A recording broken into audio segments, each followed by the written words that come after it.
tuned in to the cold, hard truth. Cayman's #1 hard-hitting live podcast show, where we feature some straightforward conversations on political, social, and celebrity news and all things happening in the Cayman Islands and around the world. This show was created to give the people a voice and a means of being involved and informed without any filters. Sometimes it gets crazy, but we always keep it real. We bring you the tea, piping hot. So grab your favorite beverage and join the conversation via WhatsApp at 324-1612. Email tips at CaymanMarlRoad.com. Now, here's your host, Sandy Hill, broadcasting live from the beautiful Cayman Islands.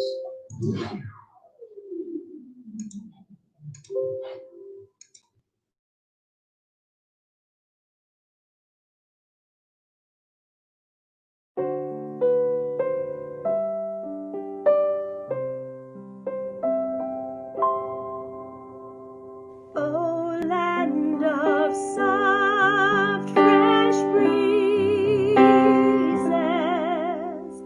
of verdant trees so fair, with the Creator's glory reflected everywhere. Glossy of palest emerald, merged into darkest blue. When in my thoughts flying onward, I always think of you. In verdant island set, In blue Caribbean sea, I'm coming very soon. oh beauty smile to thee. Although I wander far, My heart enshrines thee yet.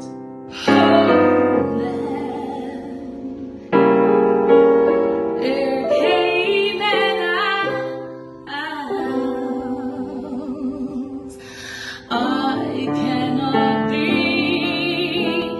forget.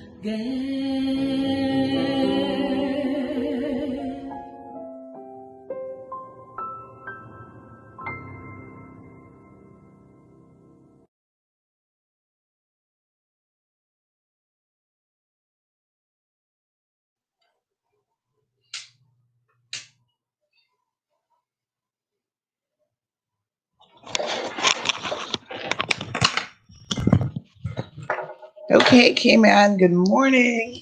My apologies, I got my frog voice going on here.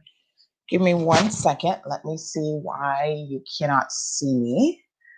I will get this sorted out. Good morning, everyone. Thank you guys so much for tuning in today to the program. Let's just do a camera check to see what is going on. So today we're going to be focusing, folks, on Fidelity. And wow, all I can say is Fidelity CEO went on air on, not on air, he went before the Legislative Assembly on Friday. And this man was on something kind of special. So let me just fix my camera. I'm going to see what's going on here. Hopefully you guys can hear me. And then we are going to talk because this is legit next level crazy. Thank you guys so much for tuning in bright and early on a Monday morning. I hope you guys had a fantastic, oh, I see the problem. So incredibly obvious when you forget to stick the battery in.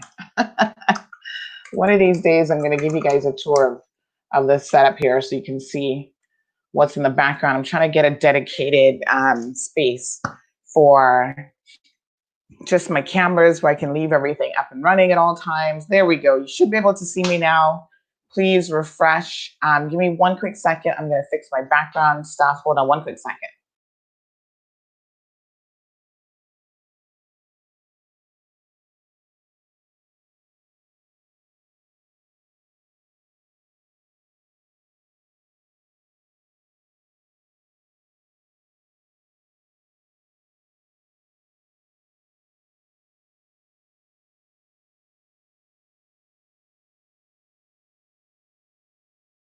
All right, folks, there we go. There we go. Got to represent. Got those flags in the background because I am 100% Caymanian. And I'm not just for Cayman, but I'm from the Cayman Islands. That's one of the lines that this guy had in his in his comments to the Public Accounts Committee. So let's back it up. So good morning to everyone. Jamelia, Paul, Anne, I see all of you here for it. Sophia, Leroy, if any of you are with Fidelity, Kashina, I am sorry that you will not be getting your money on time. I am sorry that we have to deal with an ass like this man. You know, I don't know how else to explain this to you guys, but we're going to break it down here today because it's absolutely amazing the things that people think that they can say in the most, what is supposed to be revered house outside of churches here in the country or legislative assembly. And this man demonstrated a lack of respect for both the legislative assembly members, and I dare say most importantly, the people of the Cayman Islands who are his customers. So first of all, let me preface my comments by saying a few things. I do not know Mr. Hill from the Man in the Moon. I have no clue who he is. I do not, I'm not related to him. We obviously share a very common last name. I saw some of you commenting on Saturday that Mr. Hill, you've messed with the wrong Mrs. Hill. I think that he probably doesn't know that yet, but perhaps he will find out this morning. I have no relationship with Fidelity, so I am not a Fidelity customer. I don't think I've ever even had an account with Fidelity. So there's some banks on Island that I may have had an account with that, you know, I simply don't maintain because it's been so many years or whatever. And I think most of you know that my primary bank is Cayman National. I go hard for them because you know what? My experience thus far, and everyone has a different experience, but when it comes to CNB, they tend to look out for Caymanians more than anybody else. And I have always said, as the only local bank, you know, I was a bit upset when they decided to sell out to, you know, the Trinidadian holding company or bank or whatever they are, because I thought that that would change. Now, so far it hasn't. And we can only hope that the foreign entities, when they acquire these locally owned companies, recognize the importance of having that local touch. And we're going to talk about that local touch when we address Mr. Hill and Fidelity. And I had to make a list because there is a lot of shenanigans that Fidelity has been going on with for many, many years. So just prefacing my comments, I'm not related to Mr. Hill. I'm not a Fidelity customer. I don't have Fidelity pension. I don't have Fidelity insurance. Funny enough, I was actually recently getting a quote for Fidelity insurance. And I can now tell you that as a result of Mr. Hill's comments, I have axed that completely. There will be no quote from me. I will not become a customer of Fidelity Bank, insurance, pension, nothing ever. So I suspect that someone like Mr. Hill, I should be able to remember this name today, right? Brett Hill is his name, just doesn't live in the real world. He doesn't seem to have a clue. The other disclaimer that I want to make, and we're going to get into this morning, is that I have no relationship personally with Fidelity, with Silver Thatch. And he actually not just insinuated that, but he made that comment in the Legislative Assembly. Now you say, listen, folks, you know me. I got my water. I may never take my blood pressure tablet this morning. So we're going to let loose on Mr. Hill's ass. If you have children listening to the program, this will not be an appropriate conversation for them. I'm sitting down this morning because I need to, Mr. Hill's the one who needs to take several seats. Okay. Now, Mr. Hill got into the Legislative Assembly. Good morning, Larry, all the way from New York. And we're going to talk about BritK at the end of this because they're not getting off easy either. But let's talk about Mr. Hill. Mr. Brett Hill claims that he's been here for 30 years. He says that he's not from the Cayman Islands, but he is for Cayman. After listening to his hour-long interrogation, I wouldn't even call it that because he was just in a tirade of his own. I must say that I do not personally believe that this man is for Cayman. Let me make it clear. Whatever I say during this podcast is my personal opinion. You like it, you love it. I don't really care. I'm sure Mr. Hill will be watching this program with a view to run to somebody and complain. I wouldn't be surprised after this program, the police calls me yet again about, oh, you've hurt someone's feelings, so that becomes a criminal offense. Because that's exactly what they've been doing, what they will continue to do apparently into 2020. So he may very well do that. I don't really know. And to be quite frank, I don't really care. Here in this country, we continually allow people to push us around, to not find our own voice, to not share our opinions, to not call a spade, even when those individuals and those persons are able to do what he just did on Friday, which is insult me as a Caymanian to my core. And, you know, do I have a problem with that? You bet your bottom dollar I do.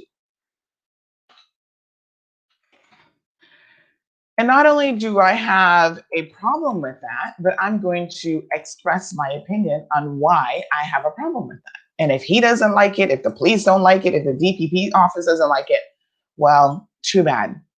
I guess I'll be in court again. Freedom of speech is not something that we have readily in this country. It is something that we have to continually fight for on a daily basis. So as someone said to me on Saturday over the weekend, when I was talking to them about Mr. Hill, they said, listen, Sandy, you know, as a matter of fact, I want to read the exact message because sometimes you can't really word things as precisely or as well as the original message, to be quite frank.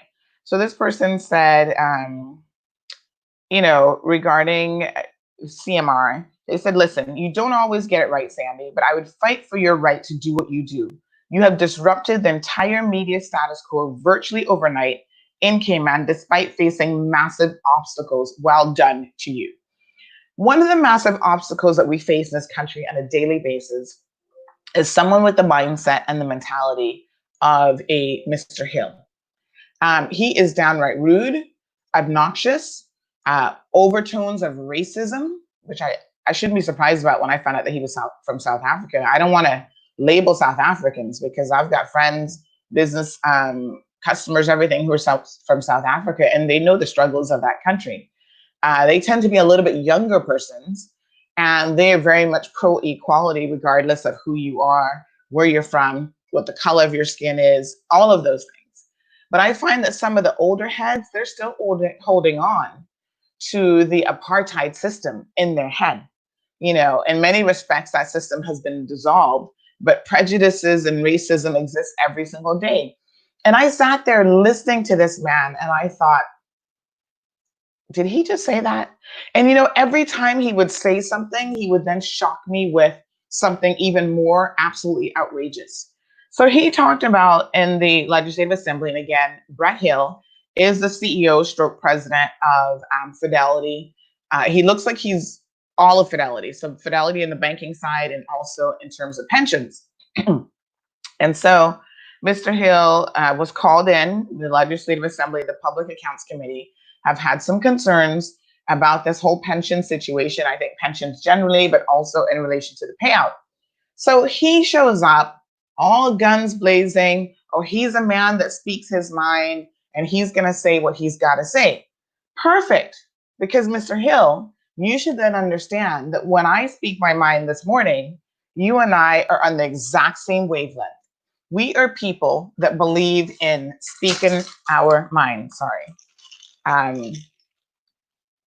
So you will have no problem with me being quite frank and honest with you. People have said this man needs to be the jackass of the year.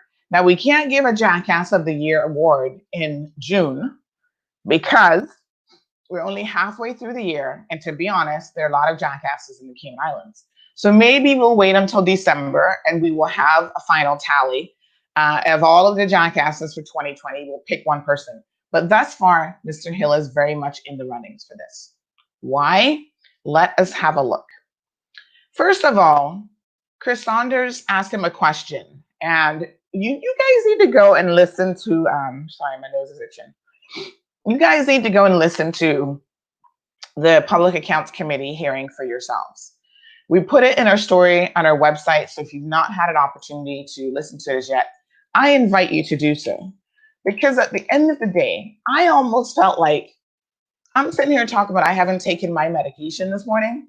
This man looks like he took something, like he took a hit of something hard that really made him say some stuff that I was like, whoa.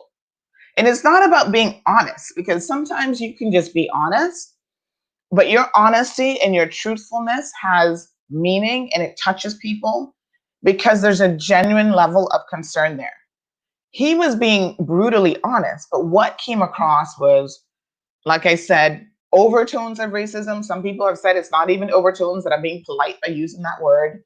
Anti-Caymanianism, despite him claiming he's for Cayman. The fact that he probably doesn't like his staff very much. I mean, that to me was pretty obvious. I was just flabbergasted. And unfortunately for Mr. Hill, he does have a speech impediment, and I do not want to make fun of that because that's a very serious thing. But there were times in a very real way that I had to listen to what he was saying multiple times because I just couldn't make out what the hell the man had just said. And so let us delve into the conversation now. So Chris Saunders says to this man, by the way, you know, you're talking about the fact that you're struggling right now amid the COVID-19 situation with meeting the deadlines and dealing with this. Have you ever had, I think the term that Chris Saunders used, I'm just going to refer to a few of the stories here to make sure I get this right. He was basically asking him, have you had any relationship management? That was the wording that Chris Saunders used. Any relationship management issues? Now, listen, folks. What Chris Saunders was asking, you know, Chris using a big terminology here, let us break it down. All Chris was saying was, have you ever had any customer service issues before? Now, Mr. Hill answered this question in a very peculiar way.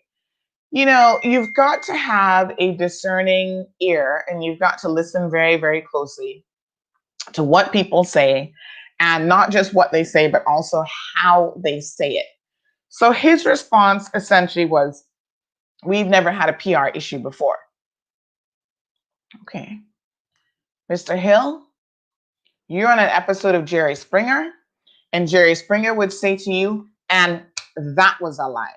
You are a liar, or you have a very short-term memory. Either way, we're going to call you out this morning. So first of all, why is that a lie? Let me think about that for a second. Right. Do any of us remember the FIFA scandal? Now, let me be clear. The question wasn't even if you've had a PR issue before.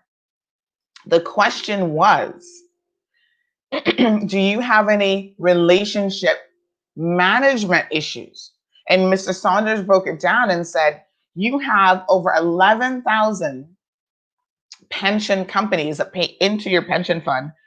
God knows, you know, how many employees they have. No, my apologies. He has 11,000 members. And I forget, did he ever say how many companies? But he has over 11,000 members. Fidelity has over 11,000 members in their pension fund. So you have 3 pension employees.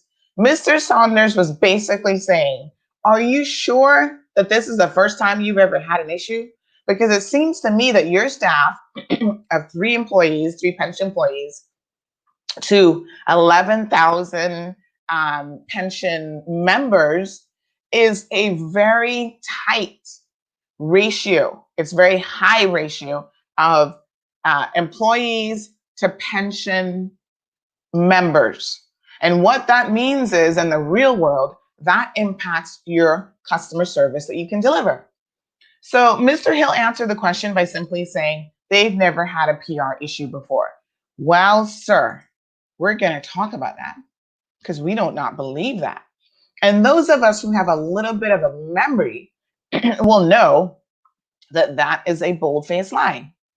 Oh, I forgot a very important part of my show. Give me 1 second here. I'm going to pull up the screen and I want you guys, oops. Give me 1 second, sorry. I want you guys to look at this, and I'm going to take 1 quick second to exit out, and I'll be right back. But I want you to read this headline.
All right, folks.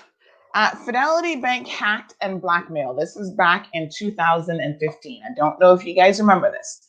But Compass carried the article, a group of hackers that call themselves Hack for Trump hacked into Fidelity's systems, and they were demanding some $30,000 in order to release the hack. We never heard anything about this again. So we do not know whether or not Fidelity forked up the $30,000. So here's a man that has sat now before the Public Accounts Committee and has claimed that they have not had any PR issues before. They have not had any, customer service or customer relation issues before, and everything is hunky-dory. They're fine, yada, yada, yada. Not quite so much. This is but one example, and we are digging into the archives to find other examples. Because when you get in front of the Legislative Assembly, you have immunity, you have protection, right? And you should seek to use that opportunity to speak not just your truth, but the actual truth.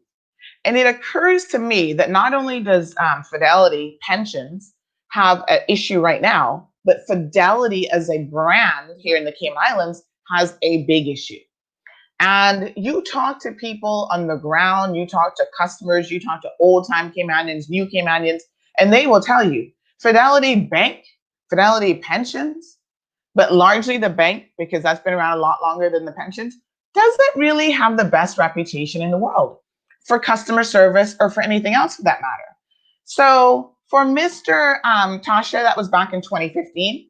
We're talking about history here because Mr. Saunders asked the question, have you ever had what was the term? I want to use the exact word that Mr. Saunders used, relationship issue. And he claims, although he didn't quite answer the question, that he's never had a PR issue. Well, they're actually two very different things, because you can have horrible and bad customer service and still not have a PR issue. So Mr. Saunders spoke to relationship management, fancy word for customer service. Have you ever had any customer service issues before? And he said, no, we've never had any PR issues. All right. Let us see why else that would not be a correct statement for him to make. We're going to go deep here. He has memory loss. He has a convenient memory that is convenient to him. Now, if that was the only bad press, that would have been amazing, but it surely was not. Let me go back again. Listen to this one.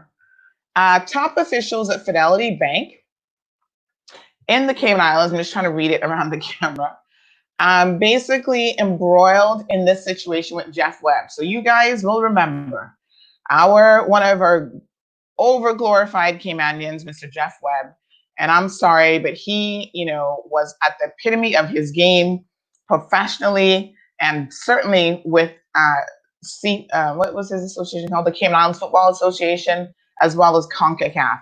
This man lived the life, private jet access, flying all over the world, taking his friends to World Cup, all of these sorts of things, and greed got the best of him. And unfortunately, he disappointed us all. And you guys will know that Jeff Webb was an integral part of the Fidelity team. And him being embroiled with Fidelity allowed him to misuse and abuse Fidelity. He laundered money through that bank, folks. He did some of the transactions that he's now facing, a jail sentence for through that bank. Okay? That was the only bank that he used because he was in a position, due to his relationship with Fidelity Bank, to ensure that whatever he put before them, they would simply sign off on without any questions whatsoever. This was June of 2015 that this article came out. Do you guys see that there? This isn't something I'm making up. This, my friends, is the truth. All right. So perhaps Mr. Brett Hill, in his convenient memory, forgot this story as well. And this was massive. They claimed, let me find the other screenshot here. And you can see, this was me back in 2015, over 2 years before Cayman Marl Road started, folks. I was interested for a very long time in what's happening in this community. And this was the story of the day, right? This was it. Now, if you go to the Compass, you have to kind of search for this, because what they have done is the Compass has redone their website. So it gets a little bit tricky to find old stories like this. If you click on just this link, it's not going to bring up the story quite like this. So it's going to be, I'm just trying to find it here. You got to kind of search for it in their archives, because they have redone their website. And so as a result of that, it's a little bit more challenging to find certain things. But nonetheless, the heading is very, very clear. Fidelity was in a hot mess then. We've heard nothing of substance in terms of whatever came out of this. So here, it talks about the fact that that Fidelity confirmed that Jeff Webb remained employed at the bank on a part-time consultant basis on a consulting contract until the end of 2012, which includes the period which he is alleged to have solicited bribes via intermediaries in exchange for awarding the commercialization rights to certain football. Well, listen, this is no longer alleged. Okay? Mr. Jeff Webb has admitted to these things. So this isn't an allegation, folks. This is the truth. What did Mr. Hill said? He doesn't recall, or no. They've had no PR issues before. Mr. Hill, are you sure you're living in the real world? Are you sure you didn't take a hit of something out of West Bay, or too much of that fancy wine? What happened to you on Friday, sir? Because something doesn't add up here, and we've only just begun. Okay. That was one, but we're not done yet, because this situation with what's his name, Jeff Webb, was a big story. Curacao Chronicles. Former Cayman Islands football chief fingers Panamanian corporations and FIFA corruption scandal. Fidelity, it says, is one of the financial institutions named in the superseding indictment for having moved a portion of the bribe money paid to Webb. Whoa. You know what that sounds like to me, folks? That's called money laundering, in case you do not know. So the accusation in a criminal indictment against Webb is that he used this bank that he had this relationship with, Fidelity, to launder money.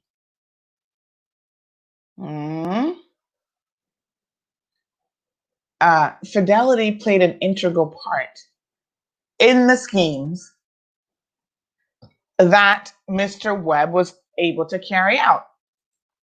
Now, what did Mr. Hill say? That they had no PR issues prior to the pension situation? Mr. Hill.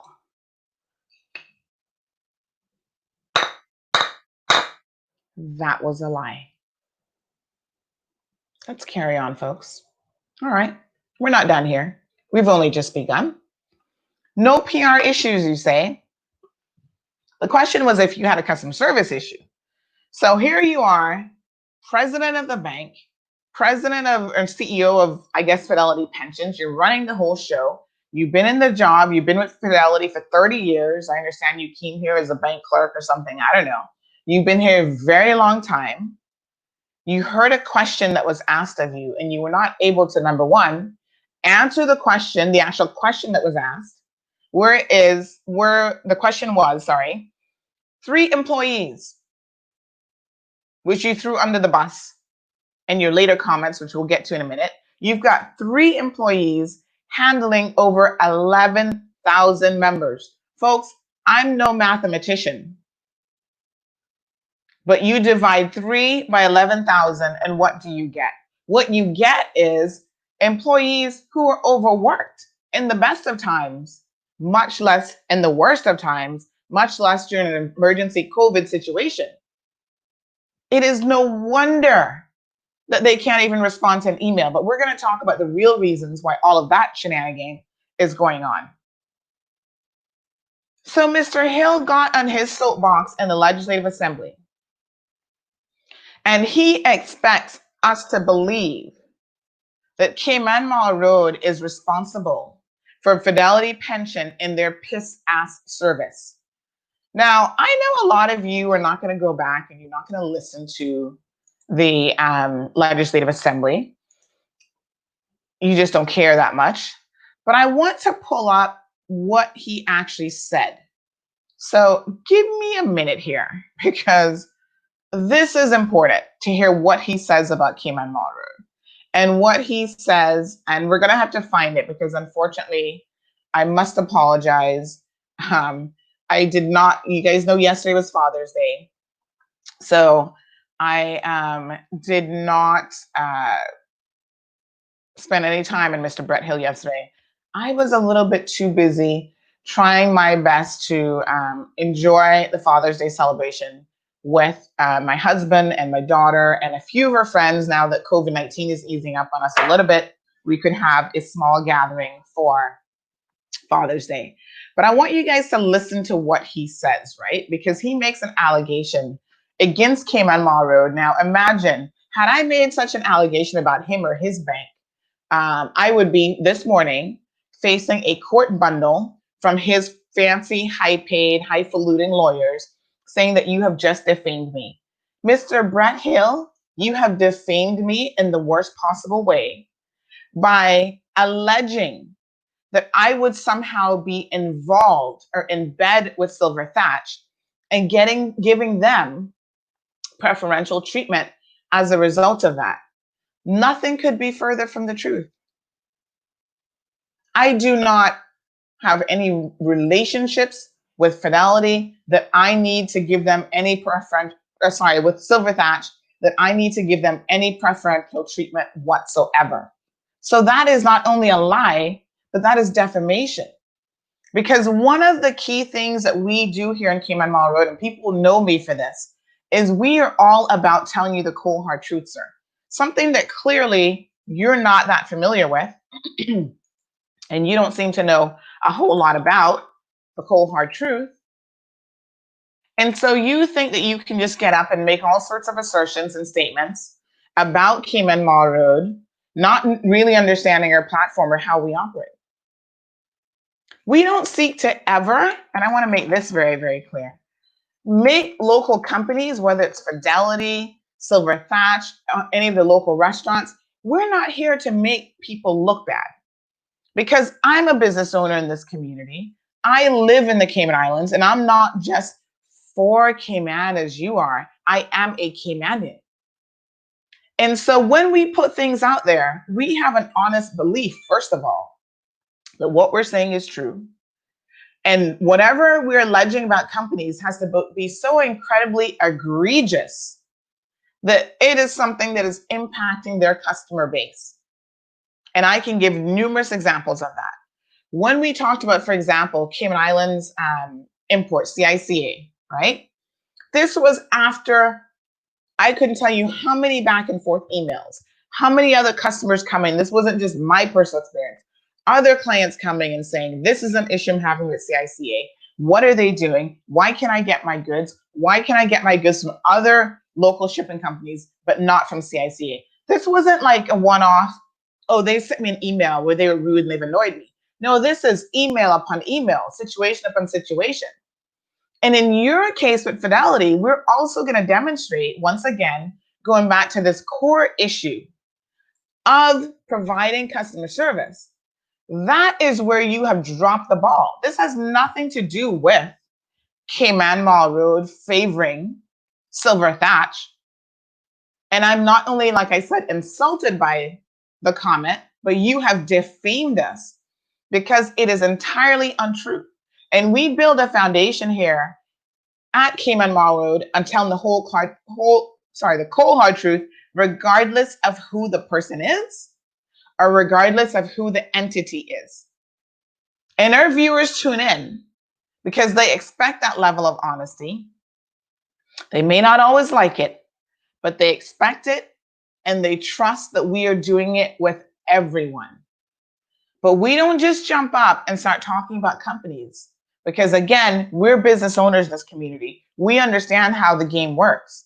So we want to make sure if a customer comes and says XYZ about this particular company, well, let us do a little bit of research. Let us ask some questions. Let us reach out to you as an organization or company for comment. And Mr. Hill, we're going to talk about that here in a second because you are dishonest in more than one respect, because the general public doesn't know how we reached out to you guys for comment, how we invited you onto Cayman Marl Road's platform to have your say and to set the record straight.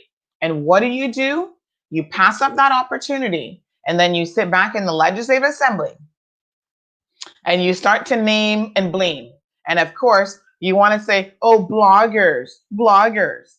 Oh, they're not serious news. Well, Mr. Hill, for a blogger, we sure have a lot of people following us, over 40,000 persons on our social media platform. So you can call us bloggers, you can call us niggers. I don't care. Well, you better not do that one. Let me reverse that. Maybe that would not be a good idea.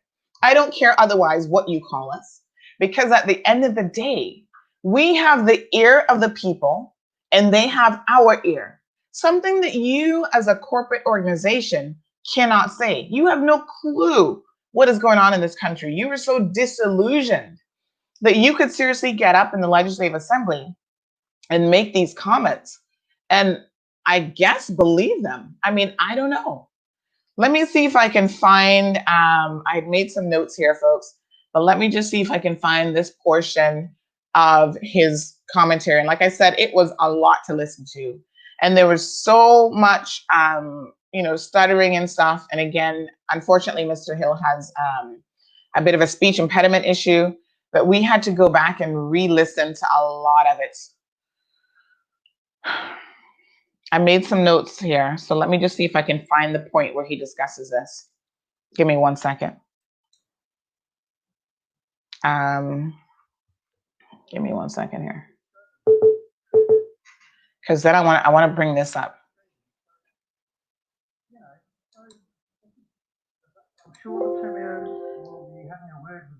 Yeah, he talks about having a drink with the premier. We're going to talk about that a little bit later on. Let me grab my notebook, folks, and see where I wrote down this comment. There's a lot that he found funny that was not funny at all.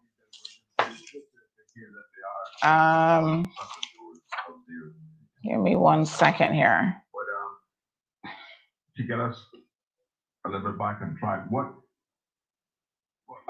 would you be willing to offer to this committee some recommendations and I think it's a little bit further ahead. Back to the office and yes, down for casual Fridays. So Okay. we can take $5 from my pay. But Mr. Hill, for his Frank. I'm trying to find the exact point here. I'll take it for myself to actively consult with other members of the industry. Anyway, I want you guys to listen to it. I'm not going to waste too much time trying to find it because I got a lot of things I want to say about Mr. Hill. But basically what he says is he would not, he would take what the bloggers say with a grain of salt. And by bloggers, he means Cayman Marl Road. Okay, so he named us by name. And he thinks that by calling us a blogger, that's somehow insulting. Well, Mr. Hill, it's quite obvious that you spend some time on Cayman Marl Road, because he even went on to say that we were somehow in a special relationship with Fidelity, with Silver Thatch. So whatever we said needed to be taken with a grain of salt. And that what was the other point that he made? Oh, yes. And that our audience, the people who were commenting on what we had to say, that those people were likely being paid by who? I don't have no idea. And since you're holding up people's pension money, Mr. Hill, there's probably not a lot of money in the economy for them to be paying for, I don't know who, randomly somebody's paying for these types of comments. The insinuation, I guess, being that Silver Thatch must be paying them because it wouldn't be me paying. Why would I care what people have to say about Fidelity, BAF, Silver Thatch? I don't own these companies. I have no interest in these companies. I'm not personal friends with the people who are running these companies. This is not I don't have a dog in this fight from that sense of the word. But I have a dog in the fight because I live in this community. And we're all going through COVID-19 right now. And people need their money, sir. With all due respect, you don't need it. You said you are the second largest member of your own pension fund with over $500,000 sitting in your pension. Good for you. And I'm sure you're making between 15 to 20 grand a month. Good for you. And you don't need it. You don't need to dip in to your pension fund and take out your money. Good for you. But in the real world, sir, there are people who are in need. And we will talk about your insensitivity to those people here in a minute, and your outright rudeness and the audacity that you have to make some of the comments that you've made has offended more people than you realize. So, Mr. Hill, you have defamed us as an organization. You have defamed Silver Thatch as far as I'm concerned. You're talking some BS cockamamie story about how people are getting paid. Who do you think? This goes to show you how disconnected you are from the real world. Here we are in 2020. Who do you think has time to go and pay people to comment on a story? Is that maybe the sort of thing that you do? I mean, I don't know. You guys are the ones with the poor reputation. You guys are the one who are being investigated and listed in a criminal indictment with Jeff Webb for being one of the organizations that he has money laundered money through. So maybe you know a thing or two about paying people under the table to get stuff done. Here at Cayman Marl Road, sir, we don't know anything about this. We have no clue what you're talking about because we don't have to pay people to comment. We don't have to pay people to say anything at all. People are free in this country to have a discourse, to share their opinion, which I'm sure you're probably shocked by because apparently you're the only one who gets to have an honest opinion. Historically speaking, Fidelity Bank, and this is why he would probably know a thing or two about paying people to do something, Fidelity Bank has always enjoyed a very cushy relationship with the government of the Cayman Islands. And I don't mean the specific government, just governments generally speaking. They have had political clout and political power that has protected them because of Jeff Webb being a Caymanian and being in the positions that he was in, right? Coming up the ranks within Fidelity And we know they were using him just as much as he ended up using them in the end. And they were able to get things done and to have things ignored simply because of their connection to Jeff and his connection to the governments. And if he said, turn a blind eye to these complaints, turn a blind eye to, what Fidelity is doing, that's exactly what governments did. So it is no wonder that Mr. Hill could get in the Legislative Assembly on Friday and make all of these disparaging remarks and all of these comments, because for far too long, as he said now, he's going to go and have a drink with Alden McLaughlin, and this is all going to be okay. He's going to give Alden some advice and have a drink with him over, whatever it is that they're drinking, and everything's going to be kosher and everything's going to be fine.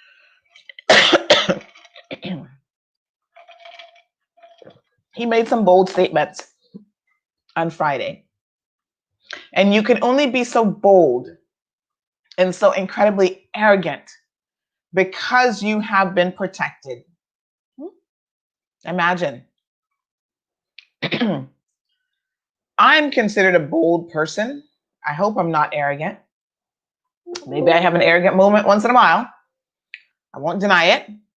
But I'm considered a bold person. And what happens in this country when you speak your mind and you're very bold? You get dragged off to court. You get charged with harassing someone for having an opinion. You get charged with harassing someone for speaking the truth.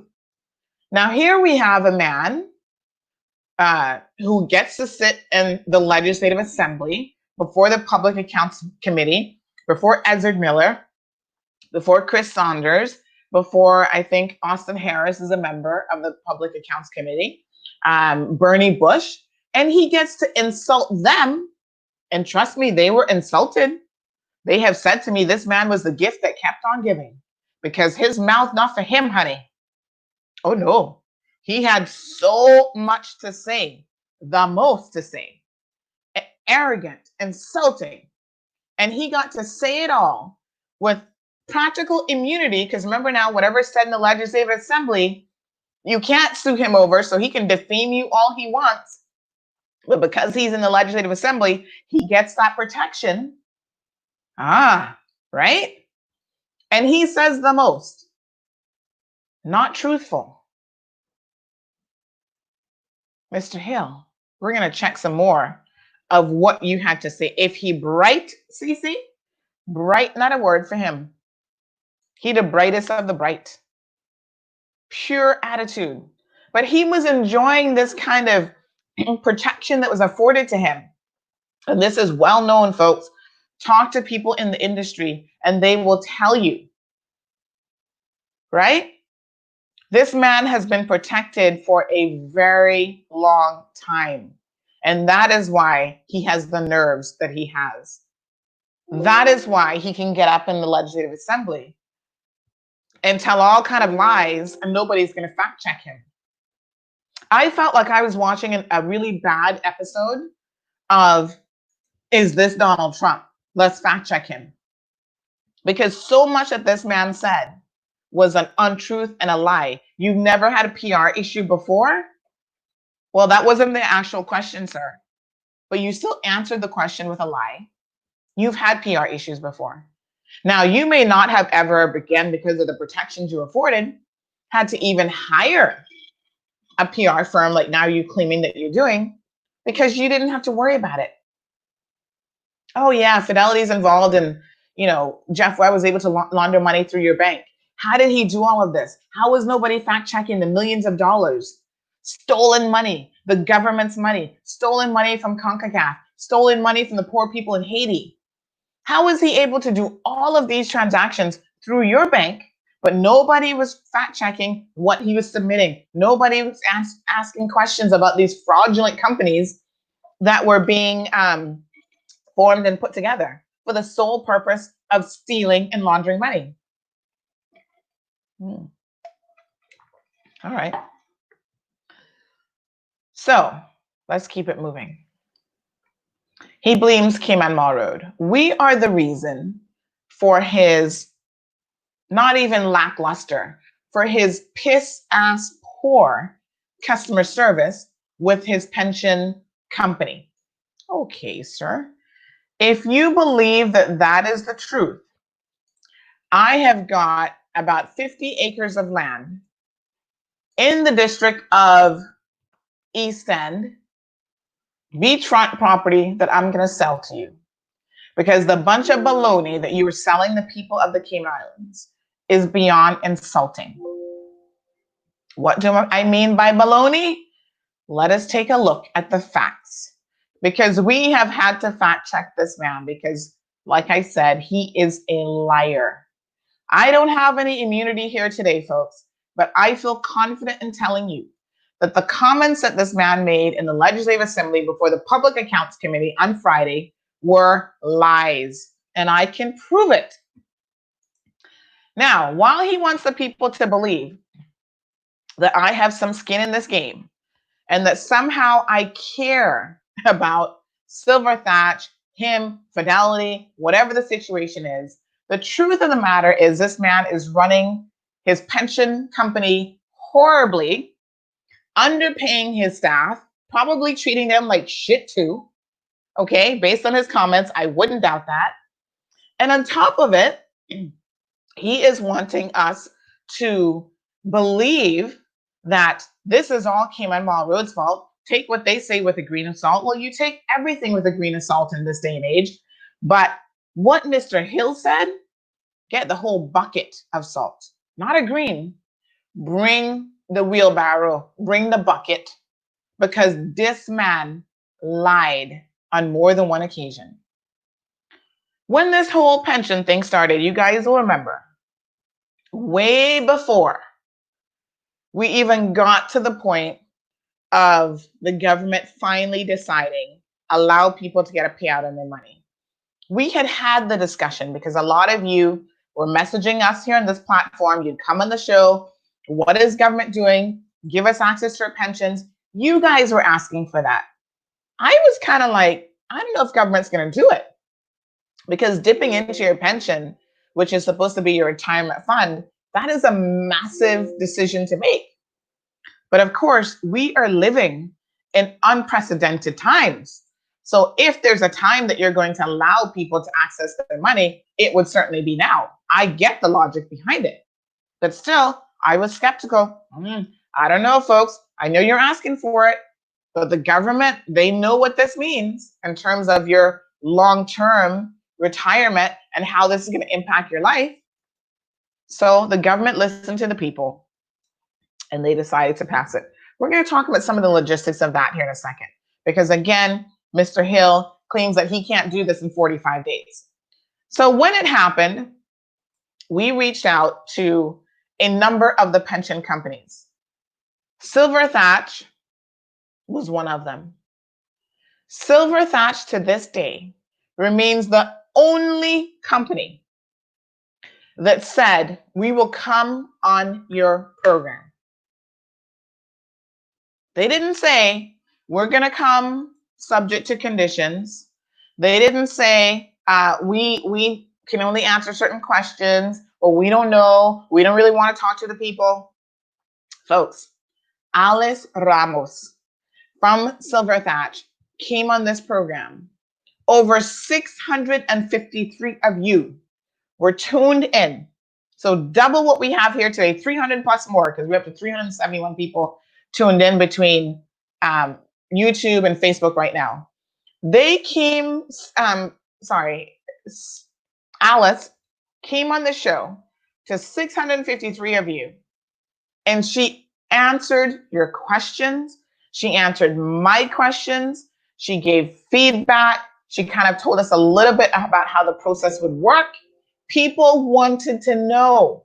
And this was, as you guys will remember, literally on the eve of the legislation being passed and it coming into effect. So I think this would have been around it came in May the 1st was the first day that you would have been able to apply. So this was either around April, let me just go back here. May the 1st was a Friday. She came on the show on the 30th, which was a Thursday, the evening show. And yes, and answered all of your questions without reservation. Okay, so Alice did that. Silver Thatch allowed her to do that. I'm sure she had to seek permission for that to happen. What about Fidelity? Am I being unfair to Fidelity? Well, hold on here, folks. You know, there's a beautiful thing called email. So after we've been talking about, you know, the first came around, we extended the invitation to Chamber. Chamber said, oh, I'm sorry, we're too busy getting ready for this whole situation. And by the way, I've just got another email about BritK. BritK is not going to be left out this morning. We're going to talk about them, so stay tuned. BritK, you're going to get your fair share today as well. So we reached out to Chamber. We'd like to invite you on the show. We've invited Silver Thatch. You know, people want to ask specific questions of you as a pension administrator. Silver Thatch and Chamber are neck and neck for being the #1 largest pension provider, a pension administrator on this island. I think Silver Thatch has 22,000 members. Chamber might edge them out just by a smidgen, but they're neck and neck for that position. So I figure, you know, invite the biggest ones. But we didn't stop there. Hold on a second now. Fidelity. Let me check my Fidelity messages, okay? We had been hearing from day one so many complaints about Fidelity. Email address not working. Hold on a second. We don't make this shit up. This is legit the truth. So here we go. Someone sent this and said, hey, Sandy, do you know what's going on with Fidelity? Because I tried to email them, pensions@fidelitycayman.com, and this is what I get. Email address can't be found.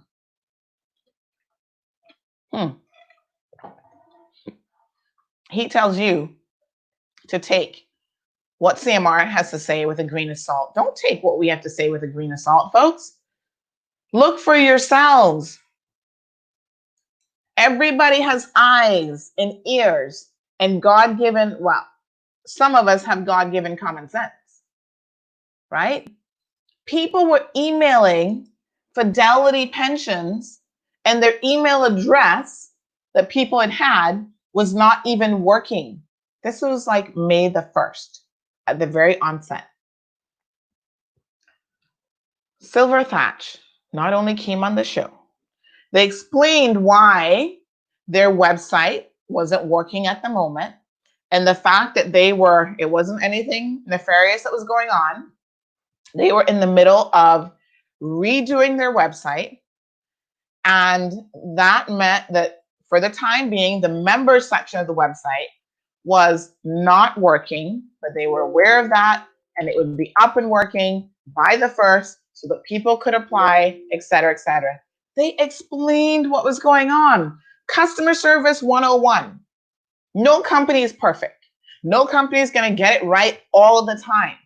But you communicate with your people. You communicate with your clients, and they will understand and accept some shortcomings. What Mr. Hill is doing right now is beyond anything that's acceptable.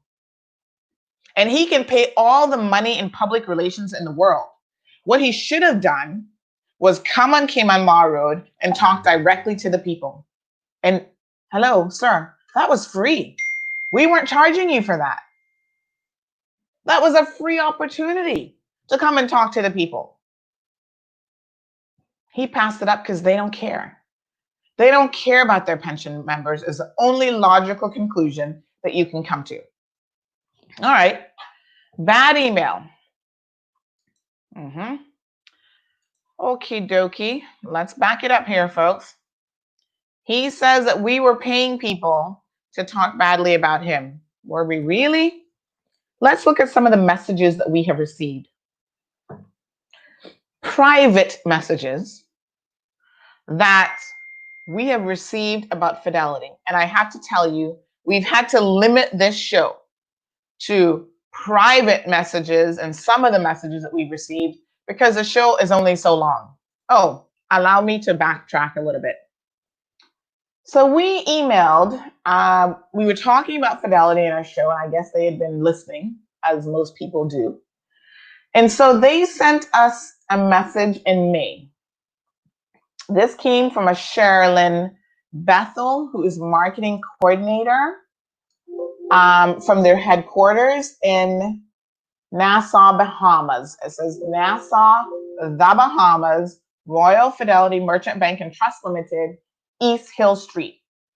So she first emailed us on, let me back up here. I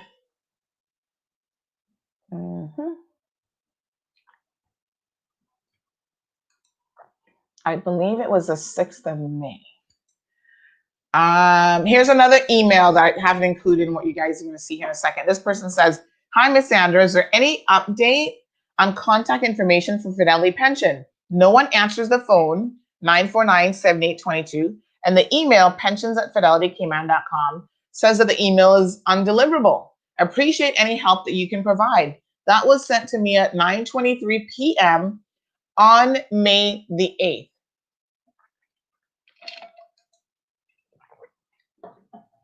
All right, hold on now. I want to back up. And you know, the irony of it is while Mr. Hill is talking about the fact that we're in bed with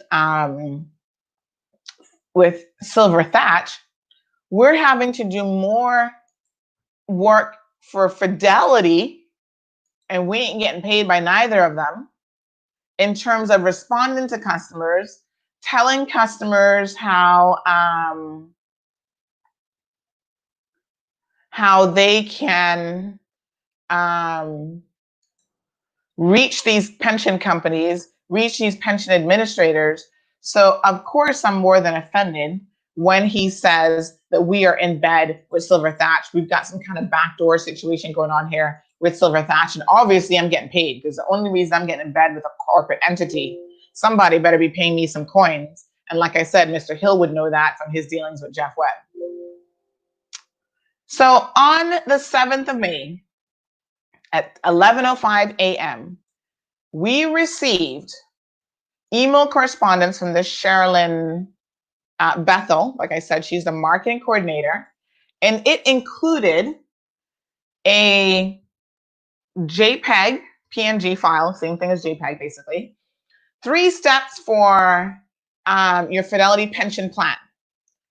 So this is the company who does such a great job with technology. On Friday, the man claims that, oh, they have good systems in place. I don't think he used the word great, because he's been lying, but he said good systems. They're not good systems. You did not even update your website. Chamber updated their website. COVID-19 emergency procedures, FAQ section. This is what you need to know. Silver Thatch upgraded their website, not just their newly launched member section, but they also upgraded the website to say, hey, when you go on the website, we know the vast majority of you right now want your pension money. Boom. Shows up on the website. COVID-19 emergency funds, apply here.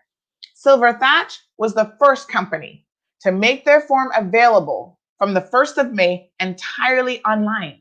So you don't have to print it out, take a copy, go get it signed, find somebody to scan it for you, send it back.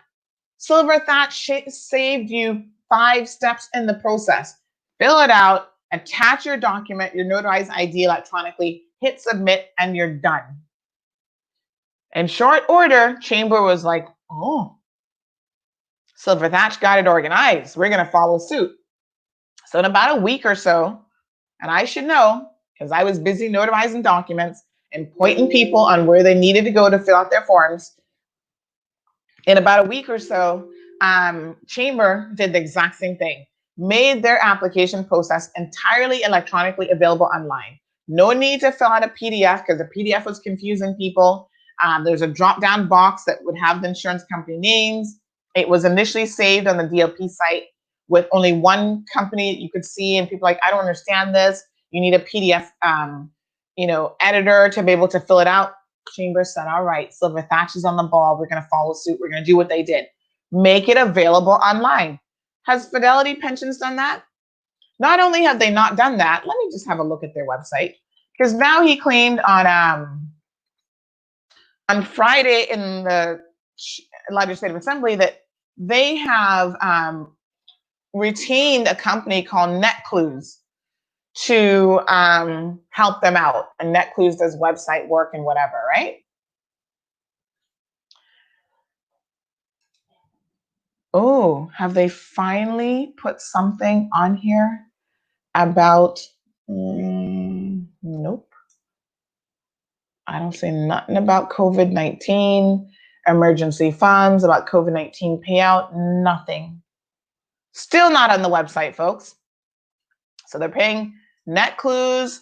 They're going to pay a managing PR firm, all these people to tell them to do things that seems like a whole lot of common sense to me. And they're still not doing them. The website still isn't updated. Oh, well, shame. It's a shame. Nothing on the website to say emergency COVID funds here. Click on this link. Boom. Not a single thing. Okay, Fidelity. So this Cheryl woman sends this to us. And let me assure you that when you send an image like that, most newspapers are going to charge you to advertise what it is that you're doing. Go check out the Compass, folks. They have advertising rates that they'll make available to you. So they are not going to do this for free. What does Cayman Marl Road do? We do it for free. Why? Because first of all, we were sick and tired of trying to help customers on behalf of Fidelity. We don't work for Fidelity. So if anybody should be paying us, Mr. Brett Hill, you're talking about we're in bed and we have some special arrangement with Silver Thatch. The truth of the matter is you, Fidelity, should be cutting us a check for advertising your change of email address, advertising your steps, blah, blah, blah. Because we did all of that for you, for your company. And you are an ungrateful SOB. You're an ungrateful jackass. Let me use that term because that's going to be a lot nicer than what I really want to call you. You are ungrateful, sir. We didn't have to advertise that on your behalf. And I'm going to tell you in real terms how we have assisted you by doing so. May the 8th, we got the email on the 7th. May the 8th, it was up on our website. And it was up on our social media platforms. So here we go, folks. Fidelity Pensions has issued some information about those wishing to contact them for emergency funds. It's right here. The Facebook, the post on, give me 1 second here. The post on our website reached over 2,000 people. Hold on. Let us check and see how it did on social media. Because this is now where if I was a person about money and not caring about this community, I would send Mr. Brett Hill a bill and say, sir, pay your bill for the free, which it shouldn't have been free, press that you got on Cayman Marl Road. So let us see here now. Fidelity. Let's check the stats on Facebook. Okay. All right, so on the 8th, now this was after on May the 5th, we did a post that said, what is going on with Fidelity, folks? We continue to receive constant complaints about them. This post on our Facebook platform received 144 comments. It reached over 12,000 persons. I've got the information here. And the reason for that is because at this point, May the 5th, we were receiving so many complaints about Fidelity. I mean, it was unreal. The number of persons that were messaging. We haven't heard anything about Fidelity. what's going on with Fidelity? Tell us what's going on. Do you know? I wish I knew.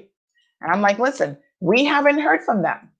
You know, we're reaching out. We don't know what's going on. So 2 days after this post, I guess this was the litmus situation that made them reach out to us in the first place, right?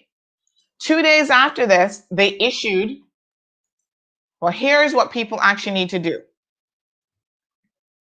And like I said, folks, we're in the truth business.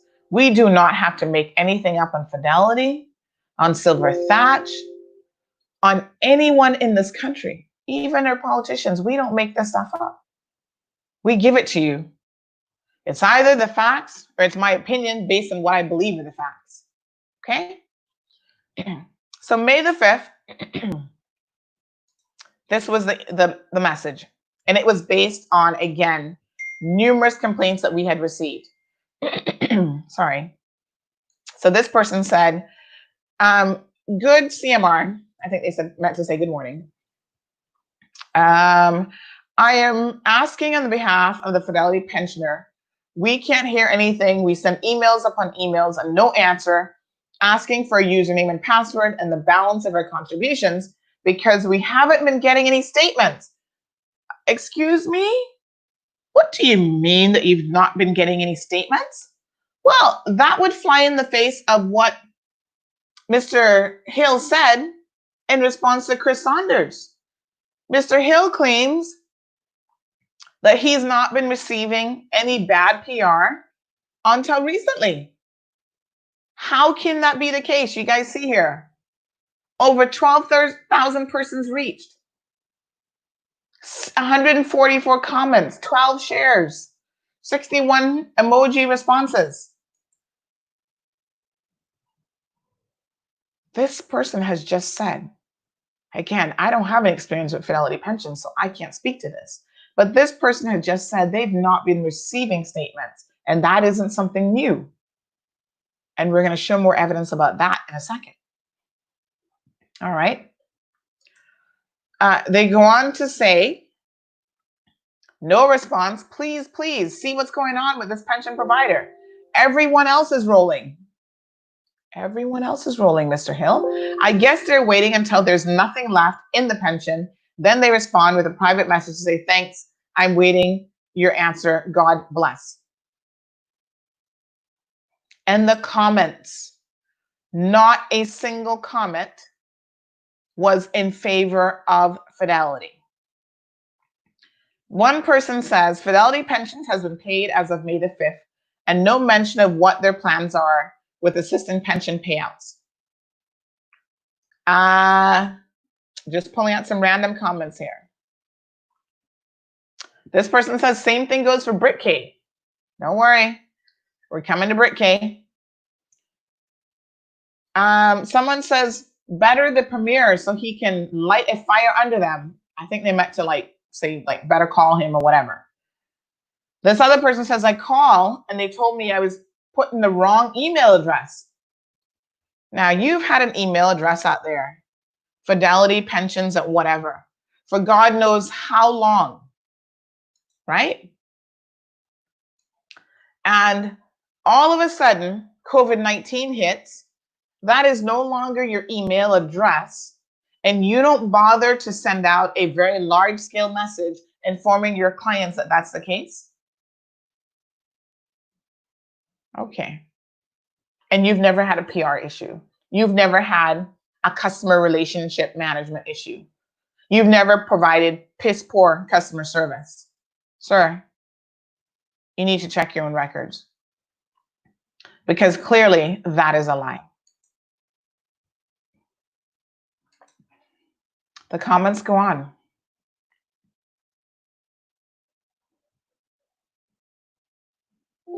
The fact that we have not been given statements is a huge red flag, says this one poster.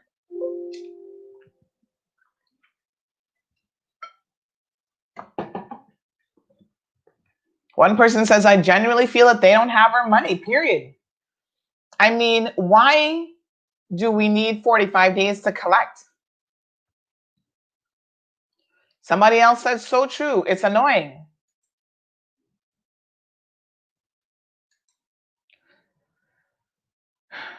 the comments, 144 of them, were numerous. However, let's continue. Like I said, we don't have a stake in this. We don't have a stake in this, not at all. And in fact, we attempted to help Fidelity.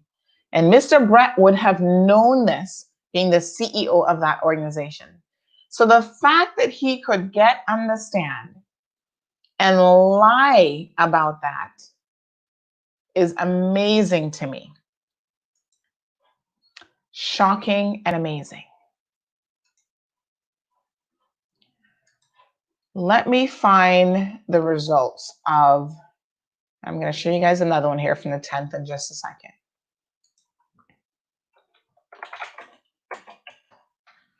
Let me just find the results that I'm looking for here. So Mr. Brett, we're still trying to see how we get the blame for this and how this has got anything at all to do with Cayman Marl Road. People lie every single day. And you know, when you lie on somebody like Cayman Marl Road, we are going to tell you the truth. So on May, let me try to find it here, the 8th, we posted this. Let me just see if I can find it here. We posted this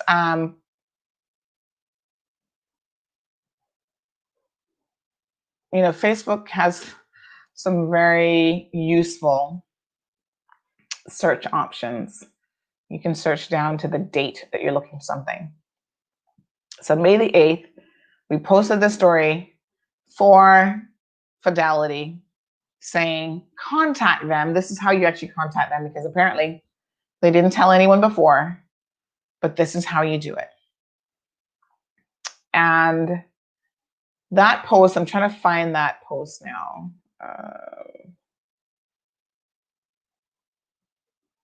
That post received a substantial number of responses from people.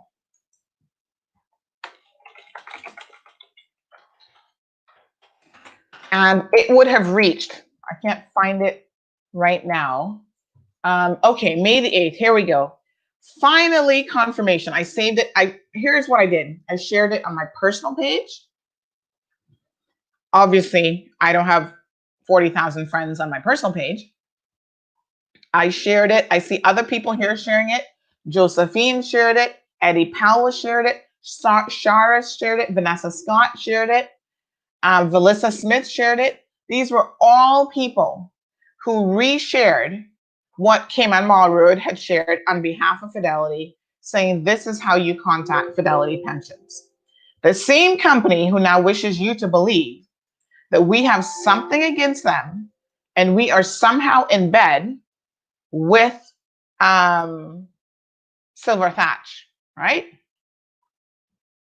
So we shared it and we said, folks, this is how you get a hold of these people. This is what you need to do.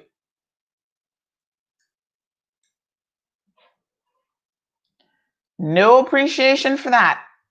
Not only did we share it, right, on our page, on our Instagram page, on our Facebook page, we actually responded to this Sherilyn person and said to her, listen, ma'am, we have been receiving a lot of complaints about Fidelity. So much so that we would like to invite you guys on our show, on our program, to directly address the people of this country. And I'm going to tell you what was said, because again, folks, we have no reason to lie. So May the 10th, here's another posting. What's going on with Fidelity? More complaints. These are more people saying, Miss Sandra, can you help me? So this man claims that he goes on social media to check these comments, and he's not seeing all the private messages that we've got between WhatsApp messages, email, and our social media platforms. I have lost count of the number of people who have complained over and over again, numerous people, about Fidelity. If I had $1 for every complaint, I wouldn't be needing my pension money. Trust me.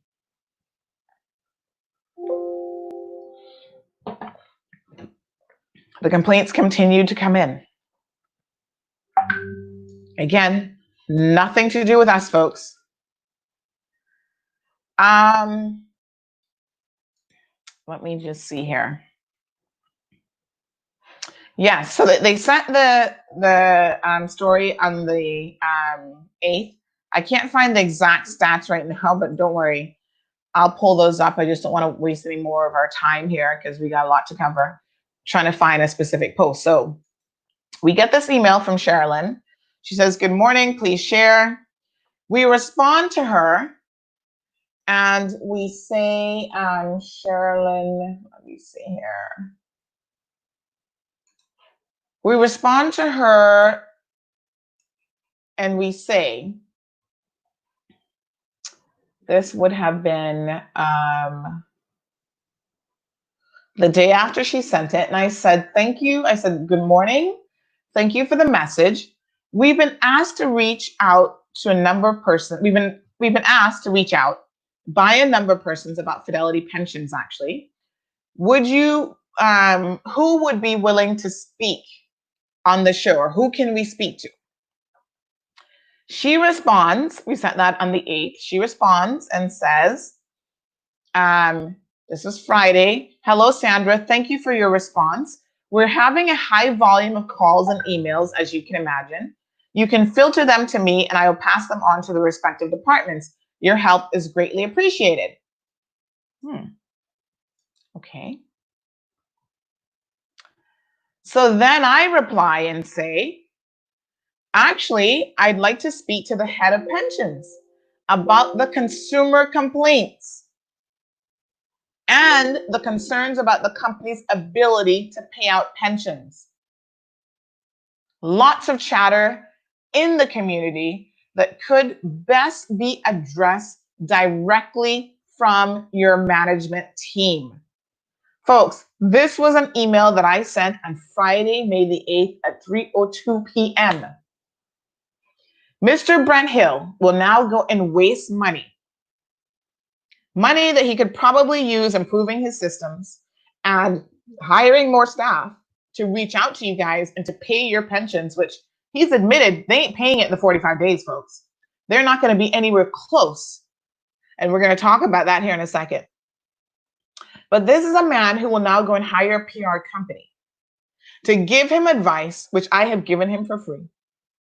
Talk to your customers. Don't sit in the legislative assembly and talk at members of this legislative assembly. Talk down on the people of the Cayman Islands. We don't need to hear your opinion about what people are going to be spending their money on. That is none of your business, quite frankly. So this man would have known, I am sure this Sherilyn person, she's only a marketing coordinator, would have sent this to him and say, hey, these people want to reach out. They're inviting you to come, a member of the management team at Fidelity Pensions, come and speak to the people directly. Never happened. Did not even receive a confirmation from her. No response. Radio silence. All right. Emailed her again on the 11th. So you can see how duplicitous people can be and how dishonest they can be. If you were to take this man at face value, he's telling you not to take us with a grain of salt. Like I said, take the whole bucket of salt when it comes to him, because this man's a straight up liar. We emailed again on May the 11th to Sherilyn, and we say, Sherilyn, people are asking if you all have filed for bankruptcy. You may wish to address this rumor. Free advice. You're going to waste money hiring one of your friends' PR companies locally so you can claim that, oh, you're supporting a local PR company. We already know which one you're hiring, my friend. If the contract not signed yet and it's not dried, we already know exactly what PR company you're going to be hiring. They're the same ones who receive all of the government contracts. They're the same ones who, government wants to do a survey about who's the number one news site in the Cayman Islands. Where do people go for their news? They're the same ones that they hire to do those types of surveys. We know who it is. We know how the game is played and how you keep it all in the family. You're accusing us of some kind of nepotism with Silver Thatch, but the truth of the matter is you guys play the nepotism game very, very well. So we sent that message on the 11th. Have we received a response? What do you guys think? No. Nothing. No response. So we've invited you, just like we invited Silver Thatch, just like we invited Chamber. We've reached out to Britke. We invite you on the show. No response. We say to you, there's chatter on the streets about you being bankrupt, about you being sold or bought out or whatever, and people are concerned. Address these issues. Now you're going to go and hire a highfalutin PR company, pay them 25, 30 grand for them to tell you what? To listen to the people on the Marl Road? You might be getting paid a lot of money, sir, but you might be some financial guru, but you don't understand PR. You don't understand marketing. You don't understand crisis management. And most importantly, you do not, with no respect, sir, understand customer service. You are horrific at the customer service game. So all of those emails we send out trying to help let me not get that wrong, trying to help Fidelity get their SHIT together, and they talk foolishness about we have something against them, take it with a grain of salt. All right. Let us look at a few other messages from people before we move on to how they're obviously treating their staff and more specifically what he had to say. Mr. Brett Hill said that people are being paid. I went and pulled some comments from not just our platform, but I did a general search for Fidelity. And you can do the same thing on your computer. Go to Facebook.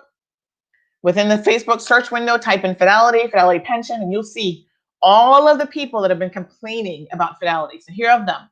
Is Fidelity the only bank that's not going to stop the mortgage payments? Hello, excuse me, what is this that I'm reading? This has nothing to do with pensions.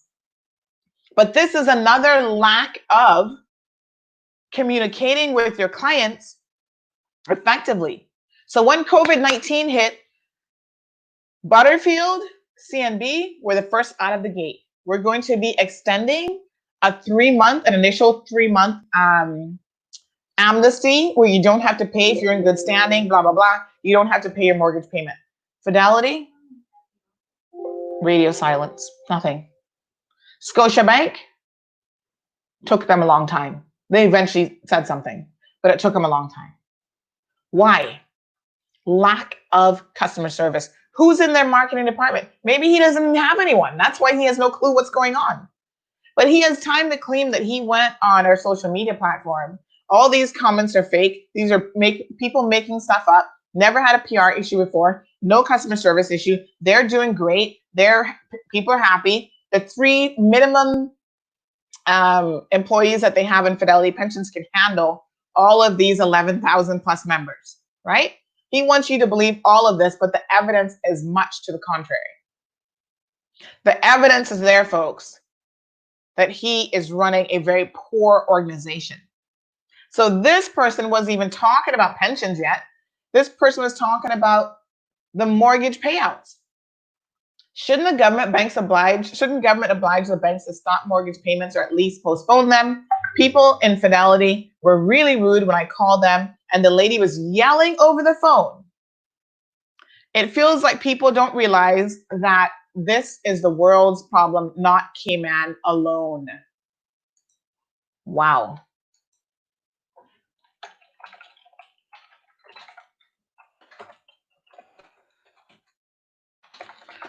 All right. There's more. There's more, folks. There's more. Oh, sorry. Let me pull this one out. I got to kind of delete these as I go along because there are so many that after a while, if I don't delete them, I'm pulling up the same one. So here's another one. Hi, Sandra. Do you know how to submit the Fidelity pension form? I understand that they're not answering their phones. That was May the 3rd. What a hot mess. But they're blaming us. The blame game is strong, folks. When you don't know what to do and you don't know how to do your job, you blame others. It's called deflection. It's the oldest game in the book. Okay? There's so many more.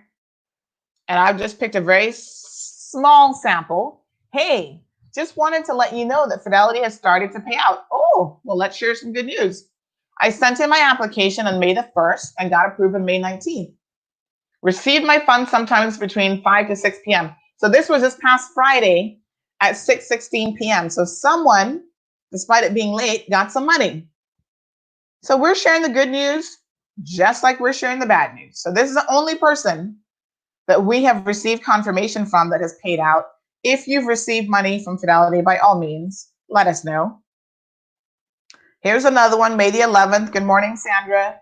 So not sure if Fidelity is sold or not, but they're now Royal Fidelity, and they have the application on their website.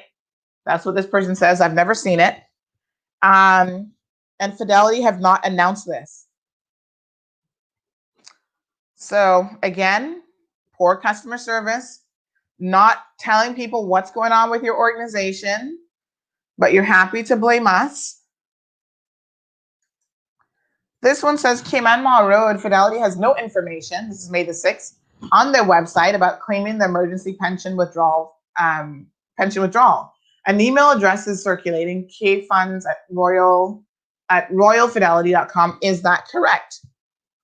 Once again, you change your email address and you have over 11,000 members and you do not go about making sure that all of your members are aware that you have done so. Here's another one. Hi, ladies. Now, this is not on our platform. These are just random searches that we did on Facebook. Mr. Hill has said that he has gone and checked these paid posters. And one of them, he even went as far as checking to see that the person no longer even lives in the Cayman Islands. Let me remove this so you can see my facial expression. Sir, you have the time on your hands to go on Facebook and to click on one poster, because clearly you've not read all the comments, and see that they're not in your jurisdiction and they're supposedly not a Fidelity pension member. And so they're just a troublemaker. One out of how many hundreds of people have been posting? And I don't even know if that's true, because everything that you pretty much said so far that we brought up in this show has been a lie. So can we believe that you actually did that? Can we believe that that person actually existed? I don't know. I'm not believing it. Seems like you have a serious issue in your hands, and your customer service issues are mounting, and they didn't just start with COVID-19, and we're going to talk about that here in a second. Now, folks, I've got to take a quick bathroom break, believe it or not. My bladder, I've been drinking a lot of water, trying to keep my mouth. So I'm going to just put this up on the screen. I want you guys to read this one. Give me one quick second. I'm going to run to the restroom, and I'm going to be right back. So stay tuned.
All right, folks, I'm back. Thank you so much.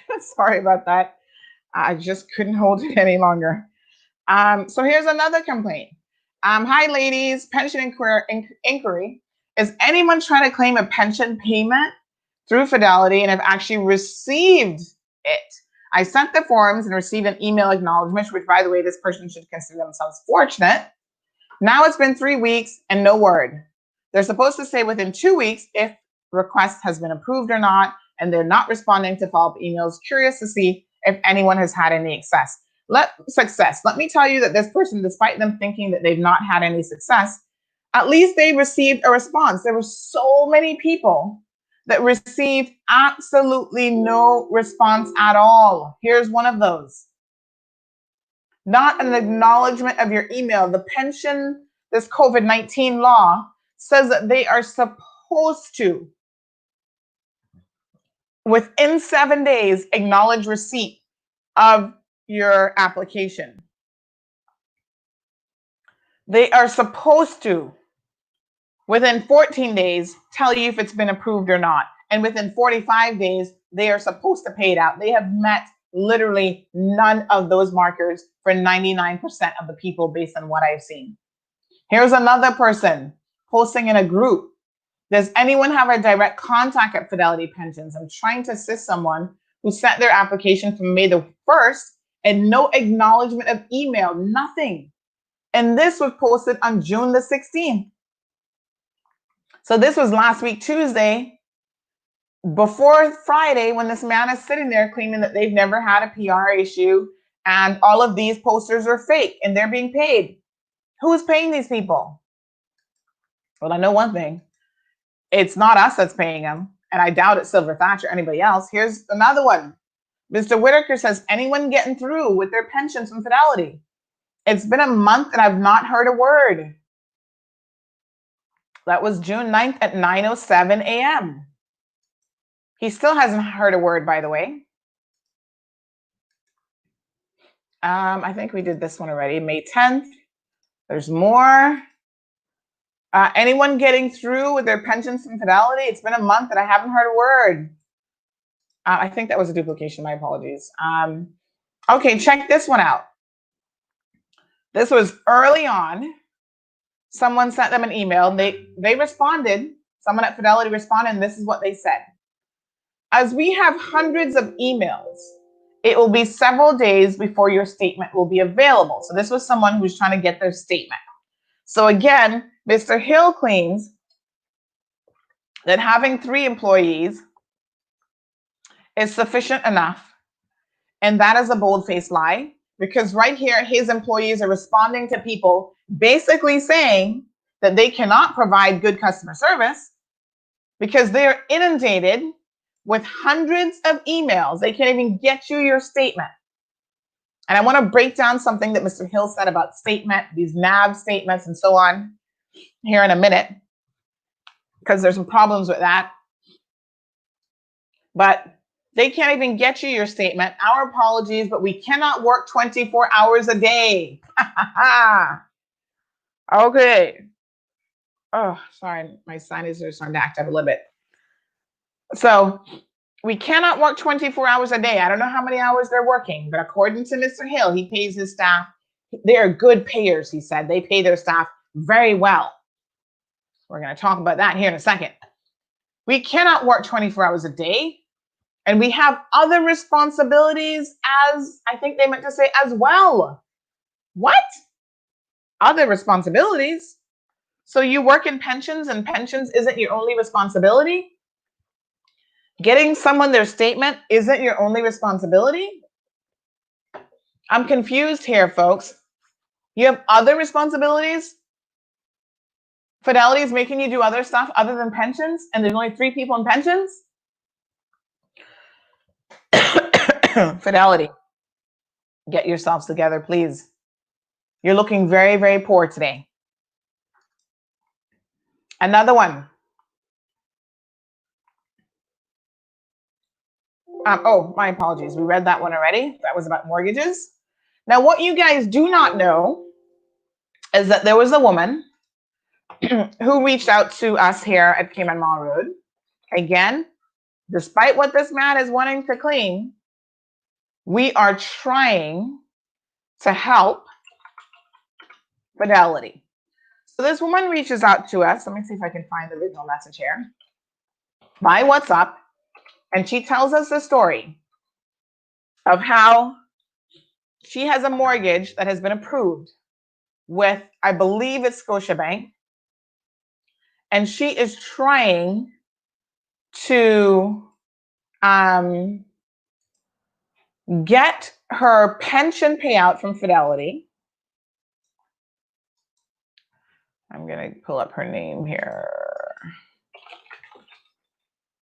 All right, here we go. And again, this was during the whole COVID thing. Let me just pull up what she had to say to us. So she reaches out and she says, listen, she's got an issue with Fidelity. She is being kicked out of her rental. She had applied for a mortgage with Scotiabank. The mortgage was approved. The house has been finished since December. Understand what I'm telling you, folks. The house has been finished since December, and she has been chasing Fidelity unsuccessfully in an attempt to get some sort of an answer from them about withdrawing her. You know how you can withdraw from a mortgage? You can withdraw from your pension contributions. She's been trying to get a response from them about withdrawing from her pension contributions to get her mortgage on a house that has been completed since December.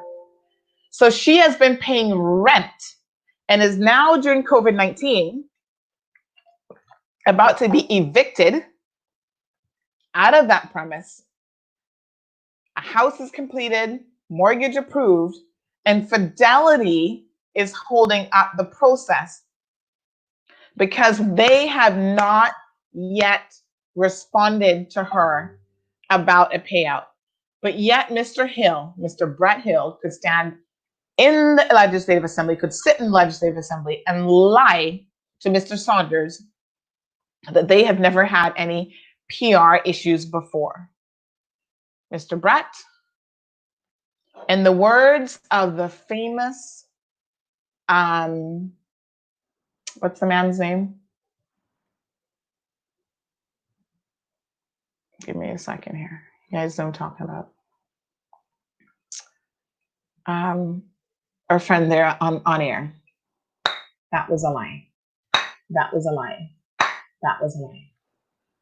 You, Mr. Brett Hill, may have protections in the Public Accounts Committee and the Legislative Assembly, but those protections should not extend to you lying to the people of the Cayman Islands, nor should they extend to you lying about your clients and your issues. Maury Povich, that was a lie. Okay? This poor woman to this day has not had this matter resolved. But you know, I don't rush to judgment, and I certainly don't rush to throw Fidelity under the bus. In all fairness, what I do is I reach out to Fidelity Pensions and all three of their employees. There's a Carolee Crowley that works there. There's a Yendi Parchment that works there. I reached out to Sherilyn. I said hello. And in fact, there is correspondence here that proves that Mr. Brett Hill himself, which I did not realize until I started looking at my emails, that he was included in on these messages. So Mr. Brett cannot jump up and lie and say, well, yes, Mrs. Hill may have done these things, but I didn't know about it because, you know, my team is taking care of that. Sir, I have correspondence from you where you were included. So we had all of the Scotia people. We had Fidelity. We had Brett Hill, Brett.Hill at fidelitycayman.com. We had the lady who was having this issue, Yendi Parchment at fidelitycayman.com, Carolee Crowley at fidelitycayman.com, Amy Wollaston because we went straight to the DLP with this complaint. All of these people. And I say, you know, this woman has contacted us with her concerns. What is going on? Why is it taken in excess of 6 months that she has applied for her pension money to get and secure a house, and she has not yet received this? So you see how people are so incredibly nasty, and how they want to be liars, and how at any opportunity they think that they can throw us, Cayman Marl Road, as bloggers under the bus. Mr. Hill, the only person you threw under the bus on Friday was your own damn self with your lies. I'm sorry to tell you, but that is the truth.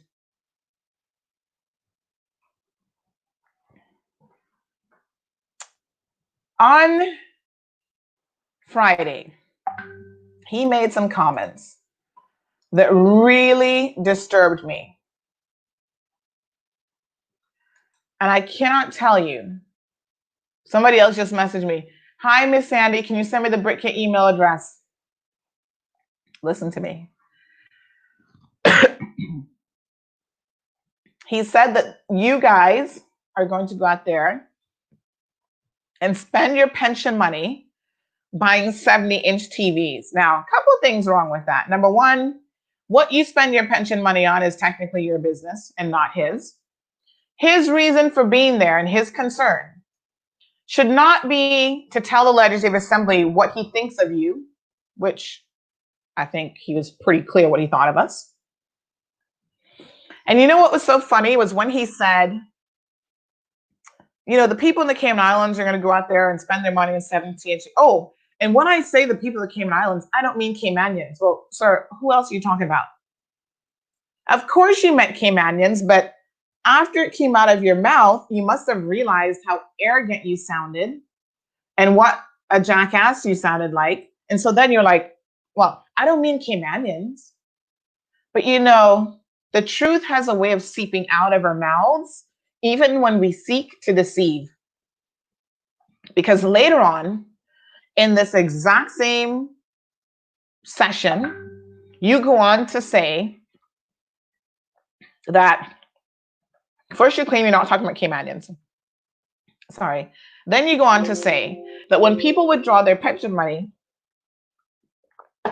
they're going to be sending their pension money overseas. What Caymanian would be sending pension money overseas? We live in the Cayman Islands. We'll be spending our money here. He kept mentioning Foster's. I don't know what his issue is at Foster's. At one point, he kind of caught himself and said, well, not just Foster's, but, you know, it could be anyone. No, because Foster's is seen as the grocery store of the commoner, of the average person, of the yardie, of the average Caymanian. That's why you had Foster's in your head and why you kept saying it over and over again. Sir, there are those of us with a discerning mind and a discerning ear and a discerning spirit who can listen to you and know exactly what you're saying and how you are insulting the people to their core. Big up to Foster's. Speaking of big up to people, big shout out to Miracle Brokers, folks. They're open today, back to normal hours. Give them a call for all of your shipping needs. They know a thing or two about customer service. You know, in the States right now, they say, don't be a Karen. We're going to say when it comes to customer service, don't be a Fidelity. Miracle Brokers can be reached at 949-5989. For social distancing purpose, they're still operating by appointments only, but they have agents in standby who can assist you. And make sure that you wear your mask, folks. Wear your mask and have one person go and pick up your stuff. Again, that is Miracle Brokers. Congrats to them. They're doing a fantastic job through COVID-19. And as we begin to merge a little bit out of COVID-19, they continue to do a fantastic job. Kudos. Mason, we're going to talk about government here in a second. Just give me a second here. Soon come full circle. So this man says, on the one hand, he's so duplicitous and he contradicts himself multiple times throughout his statement. He says that we're going to run out there buying 70-inch TVs with our pension money. He also says that the government really shouldn't be giving you your pension money because the part of the reason, or the reason why pensions keep failing, is government is allowing people to access their pension money. Now, he makes it sound like every other week this type of thing happens and government allows you to raise your pension. There's only 3 instances I know that you can dip into your pension fund. Number 1, during Hurricane Ivan, there was some sort of thing. Number 2, if you're trying to purchase a house to better your future and to invest in your future, you can withdraw a portion of your pension funds. If you take early retirement, obviously that's what pensions are for, retirement, early retirement, etc. This man talks about the fact that you're going to purchase with your COVID-19 emergency funds a 70-inch TV, jewelry, and vehicles. Oh, but I'm not talking about Caymanians. Later on, he says that people who get their money are going to send it overseas. No one's going to be investing their money here in the Cayman Islands. So who would be sending money overseas? You were very much talking about Caymanians. And the reason why you had to make that comment, that disclaimer, is because after that slipped out of your mouth, you realize, ooh, Caymanians are going to be upset that I'm saying these things about them. Mr. Hill, your focus needs to be on why you are the only pension administrator in the Cayman Islands incapable of reaching the 45-day set time frame. The only company. Silver Thatch. You know what special relationship we have with them? Silver Thatch is on their game. They're not perfect, but they're providing excellent customer service. So much so that on Friday, they have now paid out 99% of the people who applied in the entire month of May. So they're done with May, which was the bulk of their application, sir. They processed more people in the month of May that would equal your total number of members. I want that to sink into your heads, folks. Over 10,000 applications came in for Silver Thatch in the month of May, and they have paid out 99% of those already. Mr. Brett only has 3,000 people at Fidelity out of the 11,000 that have applied for their pension money. And he can't handle the 3,000 in 45 days. Silver Thatch hired additional staff. They had systems in place, computer systems. They're not in the middle of this, having to go out there and hire NetClues or Clueless or anybody else to try to fix their IT systems. They've not been able to send you a proper email to say, acknowledge application received, application approved. Here's when you're going to get your payout. Nothing from Fidelity. You could learn a thing or two from Silver Thatch. Save your money on a PR firm and just look at what Silver Thatch has done. Listen to the people commenting on this show. Listen to Cayman Marl Road, for heaven's sake. We're trying to help you out here, Fidelity. You are just not with it.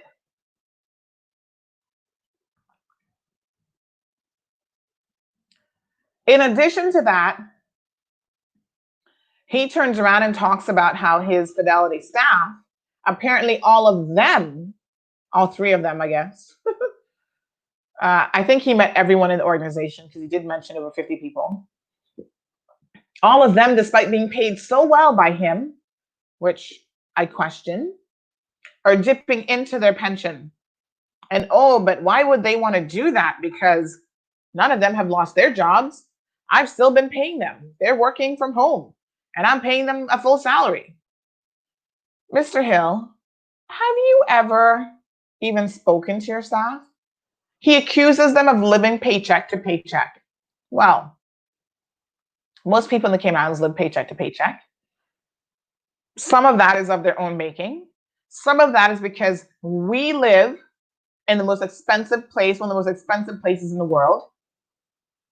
And it is hard on one or two incomes to make ends meet. And that's why you live paycheck to paycheck. That's why the only savings you will ever have is your measly pension fund that now you won't allow people to get access to. So all of your employees are working. Have you taken the time to speak to every single one of the 50 odd employees that you have employed to see what their family situation is? They may still be employed, but do they have spouses who've lost their jobs? Do they have significant others who work in tourism or some other industry where they are now unemployed a result of COVID-19? Do they work in positions that have been made redundant, companies that have shut down? Do they have elderly people living in their households that they're responsible for and that they're responsible for taking care of? What do you know, Mr. Hill, about your employees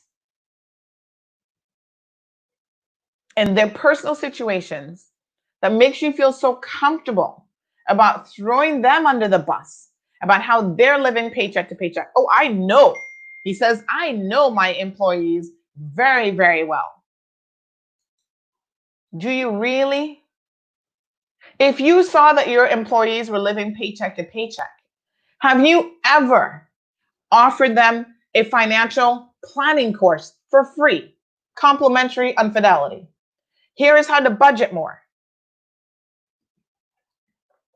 If you see them living paycheck to paycheck, when they come to you for a mortgage for a brand new car that they don't really need, do you say to them, young man, you're just starting out in your work life. You're only 20 years old, 21 years old. Let me give you a bit of advice about how I've advanced in 30 years to be making the big bucks and how I've advanced at Fidelity. And here's what you need to do to set yourself on the right footing from the onset. How about not invest in that new vehicle right now? Yes, I would love to be able to take your money,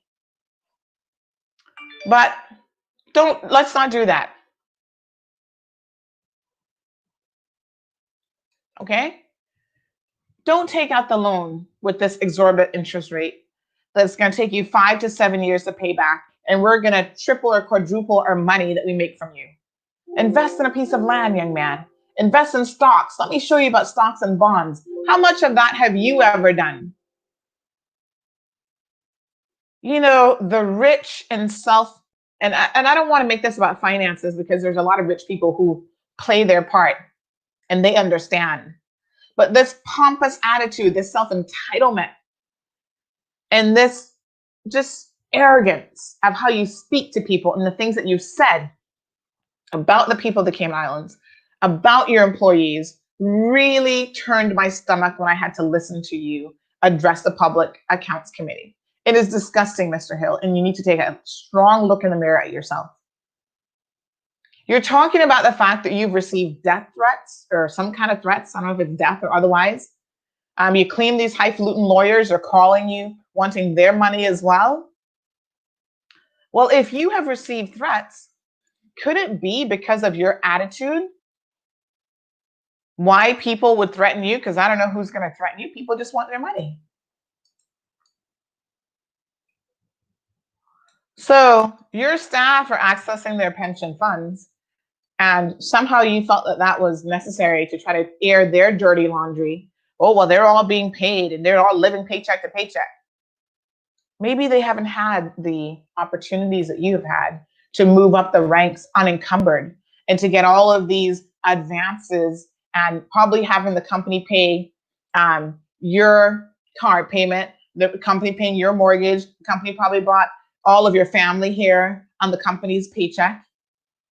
You know, there's a lot of benefits and things that you may have that you don't even realize. Your systems suck. You have staffing issues. You have piss poor customer service. No online mention of anything about COVID-19 or documentation. Then you want to talk about you're going to go out drinking with Aldens. Everybody's asking, what is the government going to do? Apparently, according to him, he jokes about going to jail for 3,000 days because there are provisions in the law, $10,000 fine per infraction, or a day in jail or whatever it is per infraction. So he jokes about, oh, he's going to go to jail for 3,000 days. You know why he can joke about it on more than one occasion? Because he knows it's not going to happen. The DPP and whoever else would drag me to jail as a mother of a 3-year-old quicker than they're going to put this corporate jackass in jail for anything that he does. Now, here's the kicker. You guys remember that we told you over a week ago that the pension administrators are all charging you to process your pension application fees. Silver Thatch is charging $25. Chamber is charging $50. So this is money that is coming directly out of your individual pension money. This isn't the normal administrative fees that they take out of whatever side money from the pension, right? That's not what this is. This is come out of your money. Fidelity is going to be taking out $50, not even $25 like Silver Thatch. They're going to be taking out $50 out of your pension money to provide you with piss poor customer service and still not pay you on time.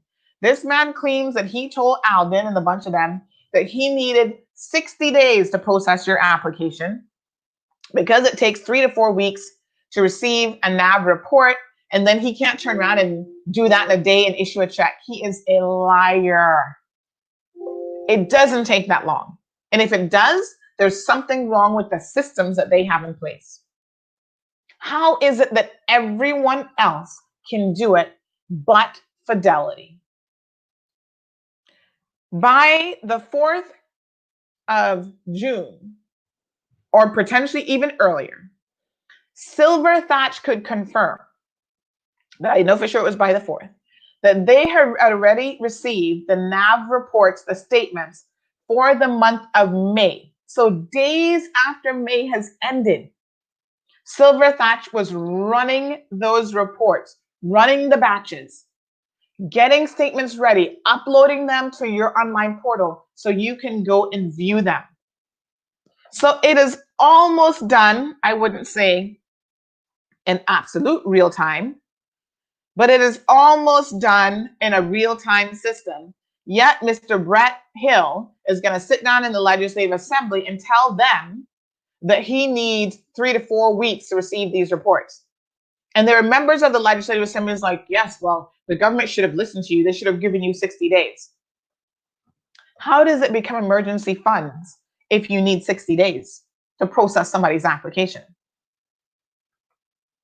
So you're going to charge me $50 per application, still don't get it in time, don't meet any of the deadlines set by law, lie in the Legislative Assembly about how you need 60 days. Nobody else needs 60 days, but you need 60 days. And those fools in the Legislative Assembly believe in you. Oh, yeah, they should have given you 60 days. Then he also says, during his commentary, the government should have put a means test in place where someone, I don't know if it would have been him, would determine whether or not you actually are entitled, because you're in need, your money out of your pension. So he wants someone like him who is sitting, I'm sure, in the cushiest of neighborhoods, to sit on his high horse and to make a determination of whether or not you're in need. Let me tell you what these people do. Let me tell you how they operate. Because once you recognize that the fact is, this is nothing incredibly new, how they treat people and what they do, it paints a very different picture. So on Saturday, someone says, but Sandy, CMR has been the source of correct information for many people who needed information proceeding with their COVID-19 pension matter. CMR has been the guiding light for many people who otherwise would have been left dazed and confused about the process. You certainly set him straight, and you are correct. He comes across as being white, entitled, and I felt like he was referring to all pensioners when he made that very inappropriate statement about 70-inch TVs. It's really none of his damn business what people choose to do with their money. But I can tell you firsthand that I had an issue with them in 2017. Stick a pin in that. Excuse me. We're in 2020. 2017 is some 3 years ago. But he said that they've never had any PR issues and they've never had any customer service issues. Let's continue reading. When I decided to apply for a small amount I had there, under the early retirement option, I was approved by the superintendent of pensions, and Fidelity delayed my application. Despite the fact that the superintendent of pensions had approved my payout and had notified them. Matter of fact, they had not even begun to process my application, although 3 months had passed. So, sir, you're asking for 60 days. But based on this, back in 2007, when you had no COVID situation to deal with, no plethora of applications, you were having an issue with one application, and in 3 months, that's not 60 days, but by my count, that's over my allergies just started to act up. That's over 90 days. You had not processed this person's application. Give me one quick second here, folks. Give me one quick break. I'm getting a little congested allergies. So let me just blow my nose discreetly.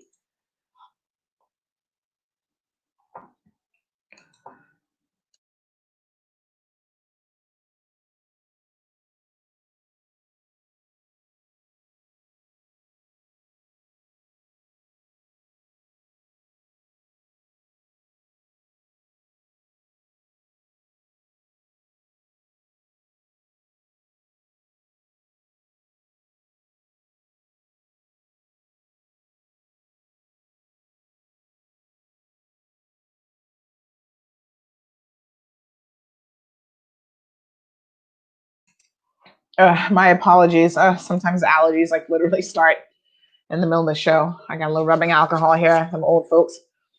Okay. So back in 2017, you had a problem, sir. Over 90 days and the woman's still waiting on her money. When Fidelity staff called to let me know that they had my check ready for collection, I was actually asked to confirm to them in writing that I was no longer working. So this must be what he means about, oh, let's have a means test, because they want to be the determinants of whether or not you're entitled to get your money. In this case, even after the superintendents had approved it, they're still telling the woman, oh, we need it in writing that you actually are no longer working and that you need your money. The person responded, I told them that they must be out of their minds. The superintendent of pensions had done their due diligence and approved me. So why the hell was Fidelity to be asking for more confirmation? Mind you, when I applied for my payout, attached for their records was the letter from my former employer that I was no longer working. My cover letter stated the same. They will drag people out until the cows come home. They probably have people's pension funds all wrapped up in their own entities and probably have not been very transparent with their declarations about their pension plan. This Mr. Hill is an ass. He is a prime example of exactly what the Cayman Islands should not have allowed to come here. Settle down roots and sit on a throne. But as always, he is exactly the type that some of us ass kissers welcome with open arms. Mic drop. Hello. That person has summed it up in perfect words, perfect verbiage. This is what we have imported in. Arrogant jackasses who want to tell us whether we're in need or not. They want to make the determination. They're not following the law. There will likely be no consequences for him not following the law, but you try it, my friend. You want to see how quickly your ass would be locked up? You try breaking any laws. If you're not a person of privilege in this community, you will be held to account. So by all means, Mr. Hill, go and hire your PR company, because what you should have done was made sure that you spoke to the PR company before going and speaking to the Public Accounts Committee. That would have been the smart, intelligent thing to do, because you have made so many missteps with what you have said. I am shocked, actually, that you are the CEO of a company and that was the best that you could do. I really am. I'm shocked and I'm surprised that that is how little you think of the members of the Legislative Assembly, how little you think of the people of the Cayman Islands, that you would make these comments like that you would talk about your staff in the manner in which you did. You talk about the people of the Cayman Islands going out buying luxury goods and luxury items, jewelry, car, 70-inch TVs. You even had the audacity to complain about how Friday was dress down day. So $5 had to come out of your paycheck to help some charity. Wow. Wow. I mean, wow. I don't know what else to say. Except your PR company, whoever you've hired, has got a lot of work to do.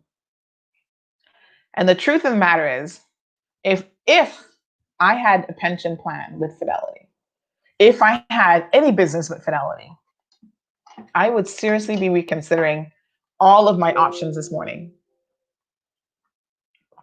I would be looking for a company that values me as a customer, that provides good customer service,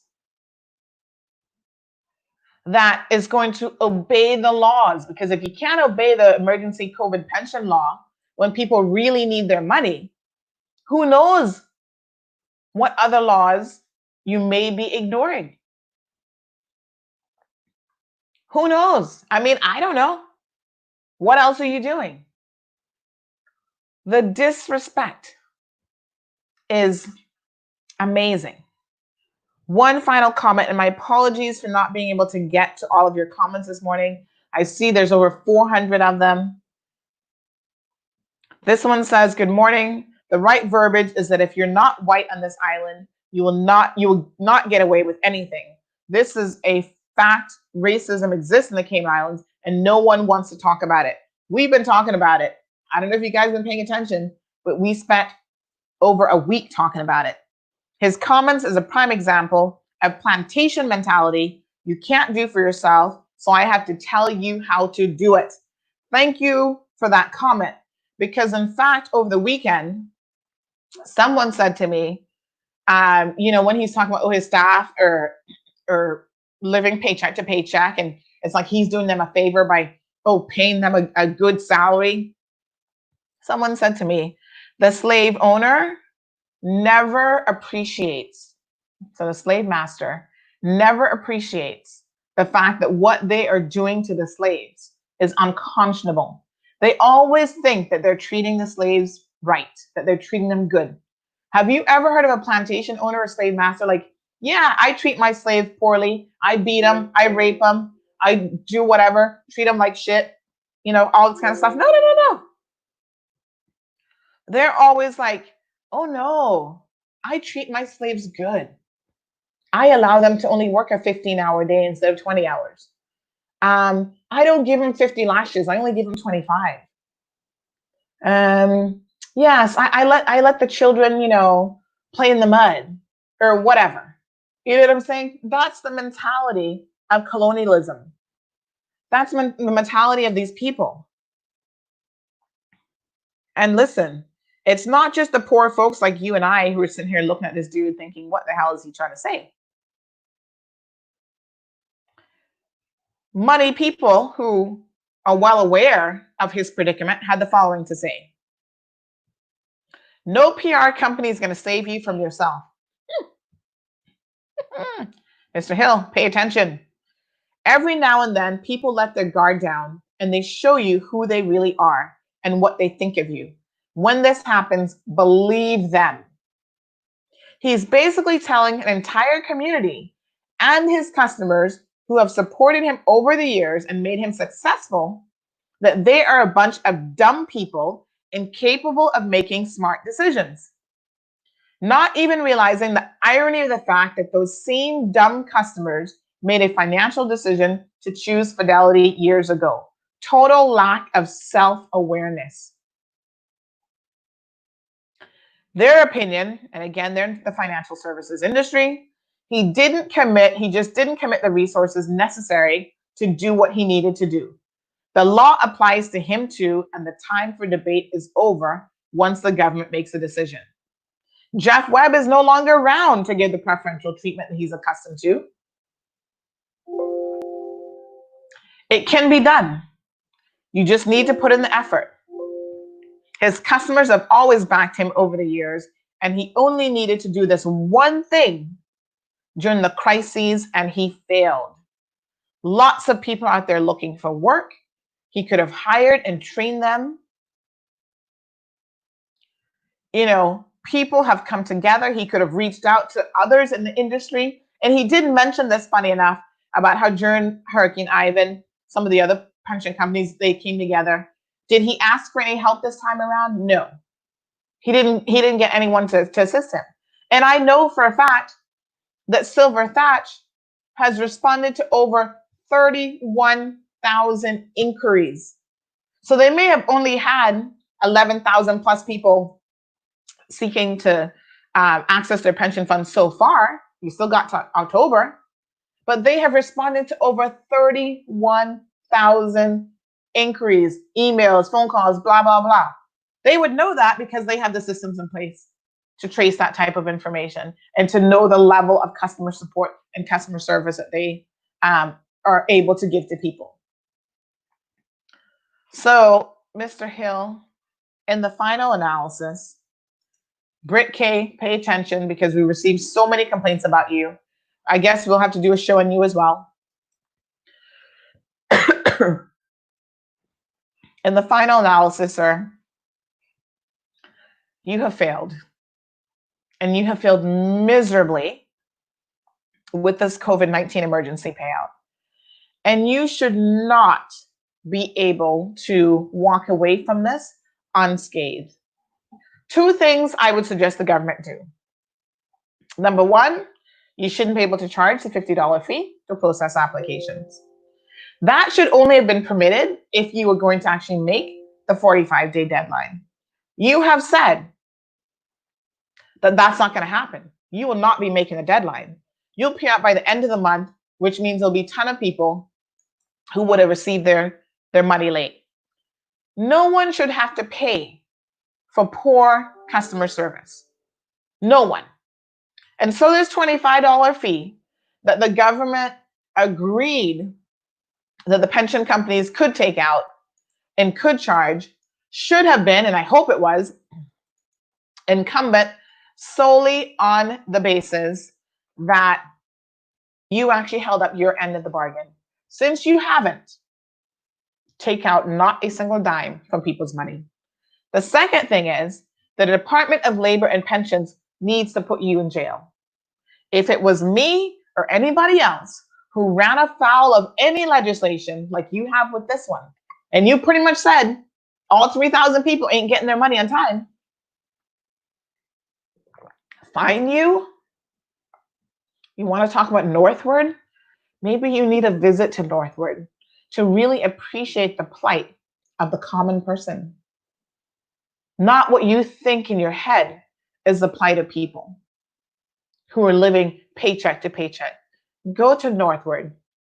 Sit down for whatever amount of time.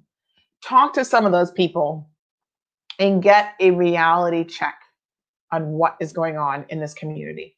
That's what you need, sir.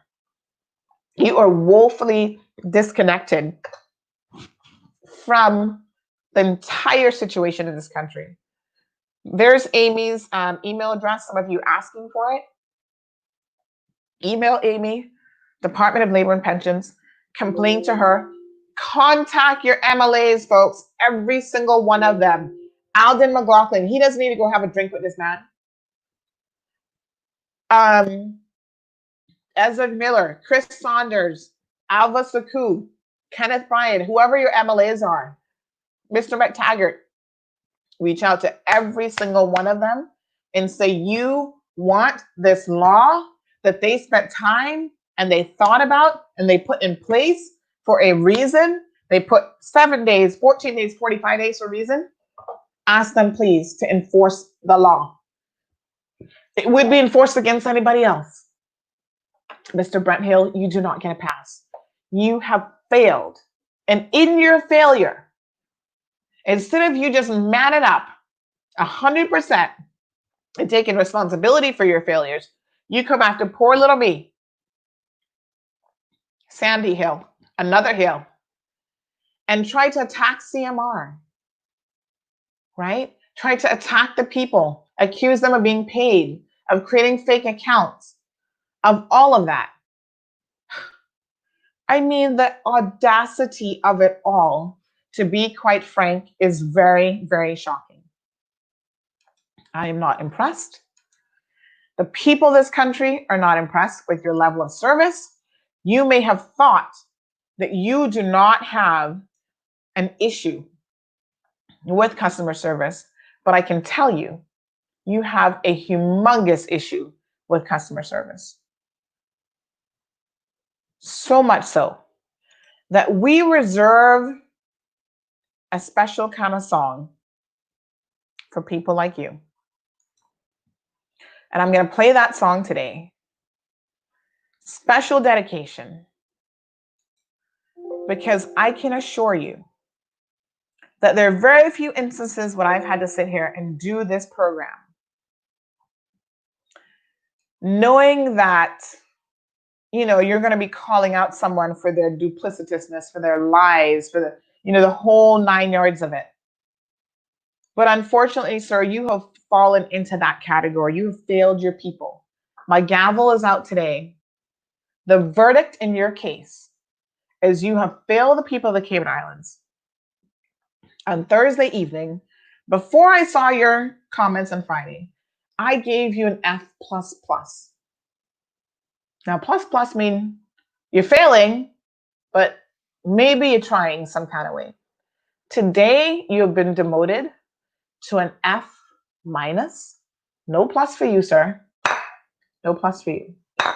And you're going to be put in the jackasses of all jackasses show and get the honor of one of our mic drop moments with this special song. Now, I know the audio is not going to be the best on this because unfortunately we're having to play it through our speakers, but I'm sure he'll get it and he'll understand exactly the point. I don't fuck with you.